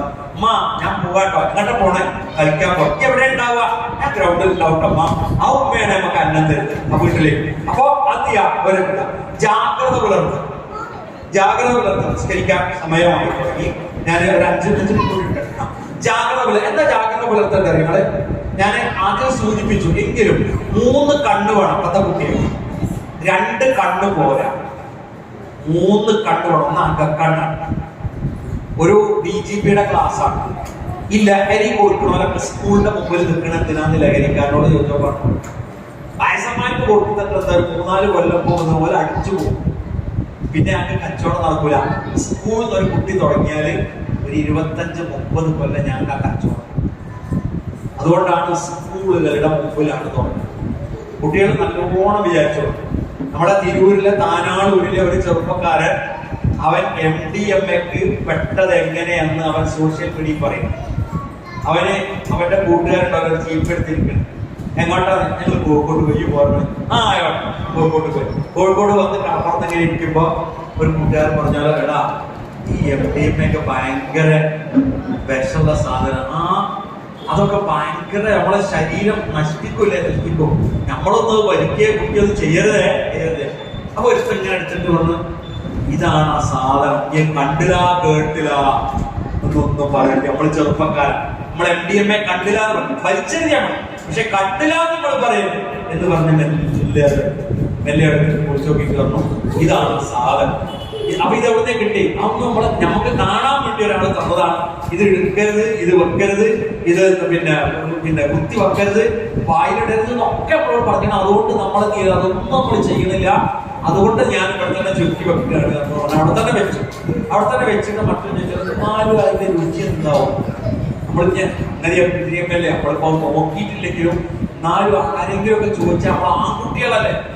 അങ്ങനെ ഒരുത്തൻ ഒന്നും ചോദിച്ചു ഒരുത്തനും നാമച്ചു ഒരുത്തനും 3 ആള് കടപ്പുറത്തൊന്നും തുടങ്ങിയതാണ്. അവസാനം സ്വന്തം ഭാര്യ പോയി, മക്കളെ ഒഴിവാക്കി, അമ്മോശം പൊരേക്കല്ലുണ്ടാകും. അതുവരെ കുഴപ്പമില്ല, സ്വന്തം പാപ്പ പൊരേക്കും ചെല്ലണ്ടാന്ന് പറഞ്ഞപ്പോ ഇവനെന്ത് ചെയ്യാണ് ഈ പിന്നെ നമ്മുടെ ആന്റി നാർക്കോട്ടിക്സ് ഗൈഡൻസ് സെന്റിനെ കാണുകയാണ്. അവിടെ പോയി അതിനെതിരെയുള്ള ഇതിൽ പങ്കെടുത്ത് ക്ലാസ് പങ്കെടുത്ത് ഡി അഡിക്ഷൻ സെന്ററിൽ പോയിട്ടാണ് അവന്റെ ലഹരിയെ മാറ്റിയത്. അപ്പോ നല്ലോണം ശ്രദ്ധിച്ചോളൂ പ്രിയപ്പെട്ട പെൺകുട്ടികളെ, നിങ്ങളോട് പറയാണ് വളരെ അകക്കട്ട് നമ്മളെ കോളേജ് ക്യാമ്പസുകൾ, നമ്മൾ പഠിക്കുന്ന സ്കൂളുകൾ ഒക്കെ വളരെ എൻ്റെ പേരെന്താ എൻ്റെ ഉപ്പാന്റെ പേരെന്താ എൻ്റെ ഉമ്മാന്റെ പേരെന്താ എനിക്ക് എന്തേലും വിഷമമുണ്ടോ? ഒരു വിഷമല്ല, ഒരു വിഷമല്ല, ഒരു വിഷമല്ല, ഇല്ല ഒരു വിഷമല്ല. മനുഷ്യന് ഒരു വിഷമല്ല. അറിയാം ആ പറയണോ നിങ്ങളെ വിഷമം തീർക്കാൻ വരില്ല. ബാപ്പാനി ഉമ്മാനി ഒഴിവാക്കിയിട്ട് നിങ്ങളെ ജഡം റെയിൽവേ ട്രാക്കിൽ ഇടാൻ വേണ്ടി ഒരുക്കി വരികയാണ്. 3 കണ്ണുണ്ടായിക്കോളി. ഇത്തരത്തിലുള്ള പ്രേമഭ്രാന്തന്മാരും കാമഭ്രാന്തന്മാരും വന്ന് നിങ്ങളുടെ ശരീരം പിച്ചു ചീന്തി, മനസ്സിനെ പിച്ചു ചീന്തി, ആർക്കും വേണ്ടാത്തവളായി, ആർക്കും അടുപ്പിക്കാൻ പറ്റാത്തവളായി അവസാനം കയറിൽ കെട്ടിത്തൂങ്ങേണ്ടി വരുന്ന അവസ്ഥ ഈ ഇരിക്കുന്ന നിങ്ങൾക്കോ ആൺകുട്ടികളായി ഞാൻ കൊണ്ടാകാൻ പാടില്ല. അതുകൊണ്ട് പ്രേമത്തിൽ അകപ്പെടണ്ട. ആ ഒരു ചെറുപ്പക്കാരൻ ഉപ്പയെ കുത്തിയിട്ട് കാട്ടിൽ പോയിട്ട് ആത്മഹത്യ ചെയ്തില്ലേ? ബാപ്പയെ 50 വയസ്സായ ബാപ്പാനെ കുത്തി. നമ്മൾ നിസ്കരിക്കണവരാണെന്ന് പറയുമ്പോ നമ്മളെ ബാപ്പാക്കും ഉമ്മാക്കും ഉണ്ടാകുന്ന സന്തോഷം അത് നിങ്ങൾ അന്വേഷിക്കുകയും വേണം. നിസ്കരിച്ചോ? ഇടക്കിടക്ക് ചോദിക്കേണ്ട ഞങ്ങളെവിടെ നിസ്കരിച്ചോ, നിസ്കരിച്ചോ, നിസ്കരിച്ചോ, അസംസ്കരിച്ചോ, ചോറ് കഴിച്ചോ എന്ന് ചോദിക്കണ്ട. കാരണം അതിന്റെ ഒക്കെ ഞങ്ങൾ ചോറും ഞങ്ങൾക്ക് സ്കൂളിൽ പോയാൽ മജുപൂസ എടുക്കാൻ നമ്മളോട് ചോദിക്കുന്നു വേണ്ട. 30 റുപ്യയുടെ മജുപൂസ ഞങ്ങൾക്ക് കിട്ടും. അവിടെ ഉച്ചക്ക് ചോറുന്നോ എന്നൊന്നും ചോദിക്കണ്ട. പെൺകുട്ടികളോട് ആൺകുട്ടികളോടൊക്കെ വെള്ളിയാഴ്ച വൈകുന്നേരം വന്ന ജുമാക്ക് പോയിനോ, എവിടെയാ ജുമാക്ക് പോയത്? അടുത്താണ്. അവിടെ എന്തായാലും കുത്തുബ അപ്പൊ പോയിട്ടുണ്ടാവില്ല. അപ്പൊ അടുത്ത ആഴ്ച കുത്തുബ എഴുതി വരാൻ പറയും. അപ്പൊ നമുക്ക് ചോദിച്ചാൽ മനസ്സിലാവും ആ പള്ളിയിലെ കുത്തുബ എന്തായിരുന്നുള്ളത്. അങ്ങനെ ഞങ്ങൾക്ക് പൈസ ഉണ്ടാക്കാൻ നിങ്ങൾ കുറച്ച് മെനക്കെടുന്നത് ശരിയാണ്. പക്ഷെ ഞങ്ങൾക്ക് അതിലേറെ തീരുണ്ടാക്കാൻ നിങ്ങൾ കുറച്ച് മെനക്കെടുന്നത് വേറെ നിവൃത്തിയില്ല. ഞങ്ങളെ കൂട്ടുകാരങ്ങൾ അന്വേഷിക്കണം, ഞങ്ങളുടെ സ്വഭാവം അന്വേഷിക്കണം, സംസ്കാരം അന്വേഷിക്കണം. അതോടൊപ്പം ഇതൊക്കെ പറഞ്ഞതിലുപരി ഇതൊക്കെ നോക്കിക്കൊണ്ട് നടക്കുന്ന നമ്മുടെ മാതാപിതാക്കൾക്ക് നിങ്ങൾ താങ്ങും തണലുമായി തീരണം. അല്ലാഹു സുബ്ഹാനഹു വ തആല നമ്മളുടെ എല്ലാ കർമ്മങ്ങളും അല്ലാഹു സ്വീകരിക്കുമാറാകട്ടെ. ഇന്ന് തിരക്ക് പിടിച്ചാന്ന് ഞാൻ പറയുന്നില്ല, എന്നാലും നാട്ടുകാർക്കൊക്കെ തിരക്ക് പിടിച്ചൊരു ദിവസത്തിൽ നിങ്ങൾ എല്ലാവരും ഇത്രയും സമയം ഇവിടെ വന്നിരുന്നതിൽ എനിക്ക് വലിയ സന്തോഷമുണ്ട്. സംസ്ഥാന സമിതി, യമസമന്റെ സംസ്ഥാന സമിതി അംഗങ്ങൾ ഇത് ചോദിക്കും എങ്ങനെ ഉണ്ടായിരുന്നു കൊല്ലം പ്രോഗ്രാം. അപ്പൊ എനിക്ക് സന്തോഷത്തോടു കൂടി എനിക്ക് പറയാനാകും, ഇത് സംഘടിപ്പിച്ച നേതൃത്വം കൊടുത്ത KNM-ന്റെയും ISM-ന്റെയും MGM-ന്റെയും MSM-ന്റെയും കുട്ടികൾക്ക് വളരെ അഭിനന്ദനം നൽകുകയും നിങ്ങളുടെ നന്മക്ക് വേണ്ടി പ്രാർത്ഥിക്കുകയും ചെയ്തുകൊണ്ട് നന്ദി അറിയിക്കുന്നു. പ്രത്യേകിച്ച് ഈ മഹല്ല് കമ്മിറ്റി, പള്ളിയുടെ മുൻകൽ ഭാഗം മദ്രസ നമുക്ക് ഒഴിഞ്ഞു തരികയും ജമാഅത്ത് നിസ്കാരം അല്പസമയം 10 മിനിറ്റ് അങ്ങോട്ട് കമ്മിറ്റിയൊക്കെ അനുവദിച്ചുകൊണ്ടാണ് നീക്കുക. അങ്ങനെ നീക്കൊക്കെ തരികയും ചെയ്ത ആദരവോടെ ഈ ബഹുമാനപ്പെട്ട കമ്മിറ്റിയെ അതിനെപ്പറ്റി നിങ്ങൾക്ക് വേണ്ടി നന്മക്ക് വേണ്ടി പ്രാർത്ഥിക്കുകയും ചെയ്യുന്നു. അല്ലാഹു നമ്മളെല്ലാവരെയും അനുഗ്രഹിക്കുമാറാകട്ടെ. അസ്സലാമു അലൈക്കും വറഹ്മത്തുള്ളാഹി വബറകാതുഹു. എൻ്റെ ട്രെയിന് 1:10 ആയതുകൊണ്ട് ഞാൻ എൻ്റെ യാത്ര പെട്ടെന്ന് തുടരുകയാണ്. യാത്രയിൽ ജമ്മു കസ്വാക്കാം, അല്ലെങ്കിൽ പിന്നീട് വീട്ടിലെത്താൻ കഴിയുന്ന നാളെ കൽക്കട്ടയാണ് പരിപാടി. തെറ്റിദ്ധാരണ നീക്കാനാണ് അത് പറഞ്ഞത്.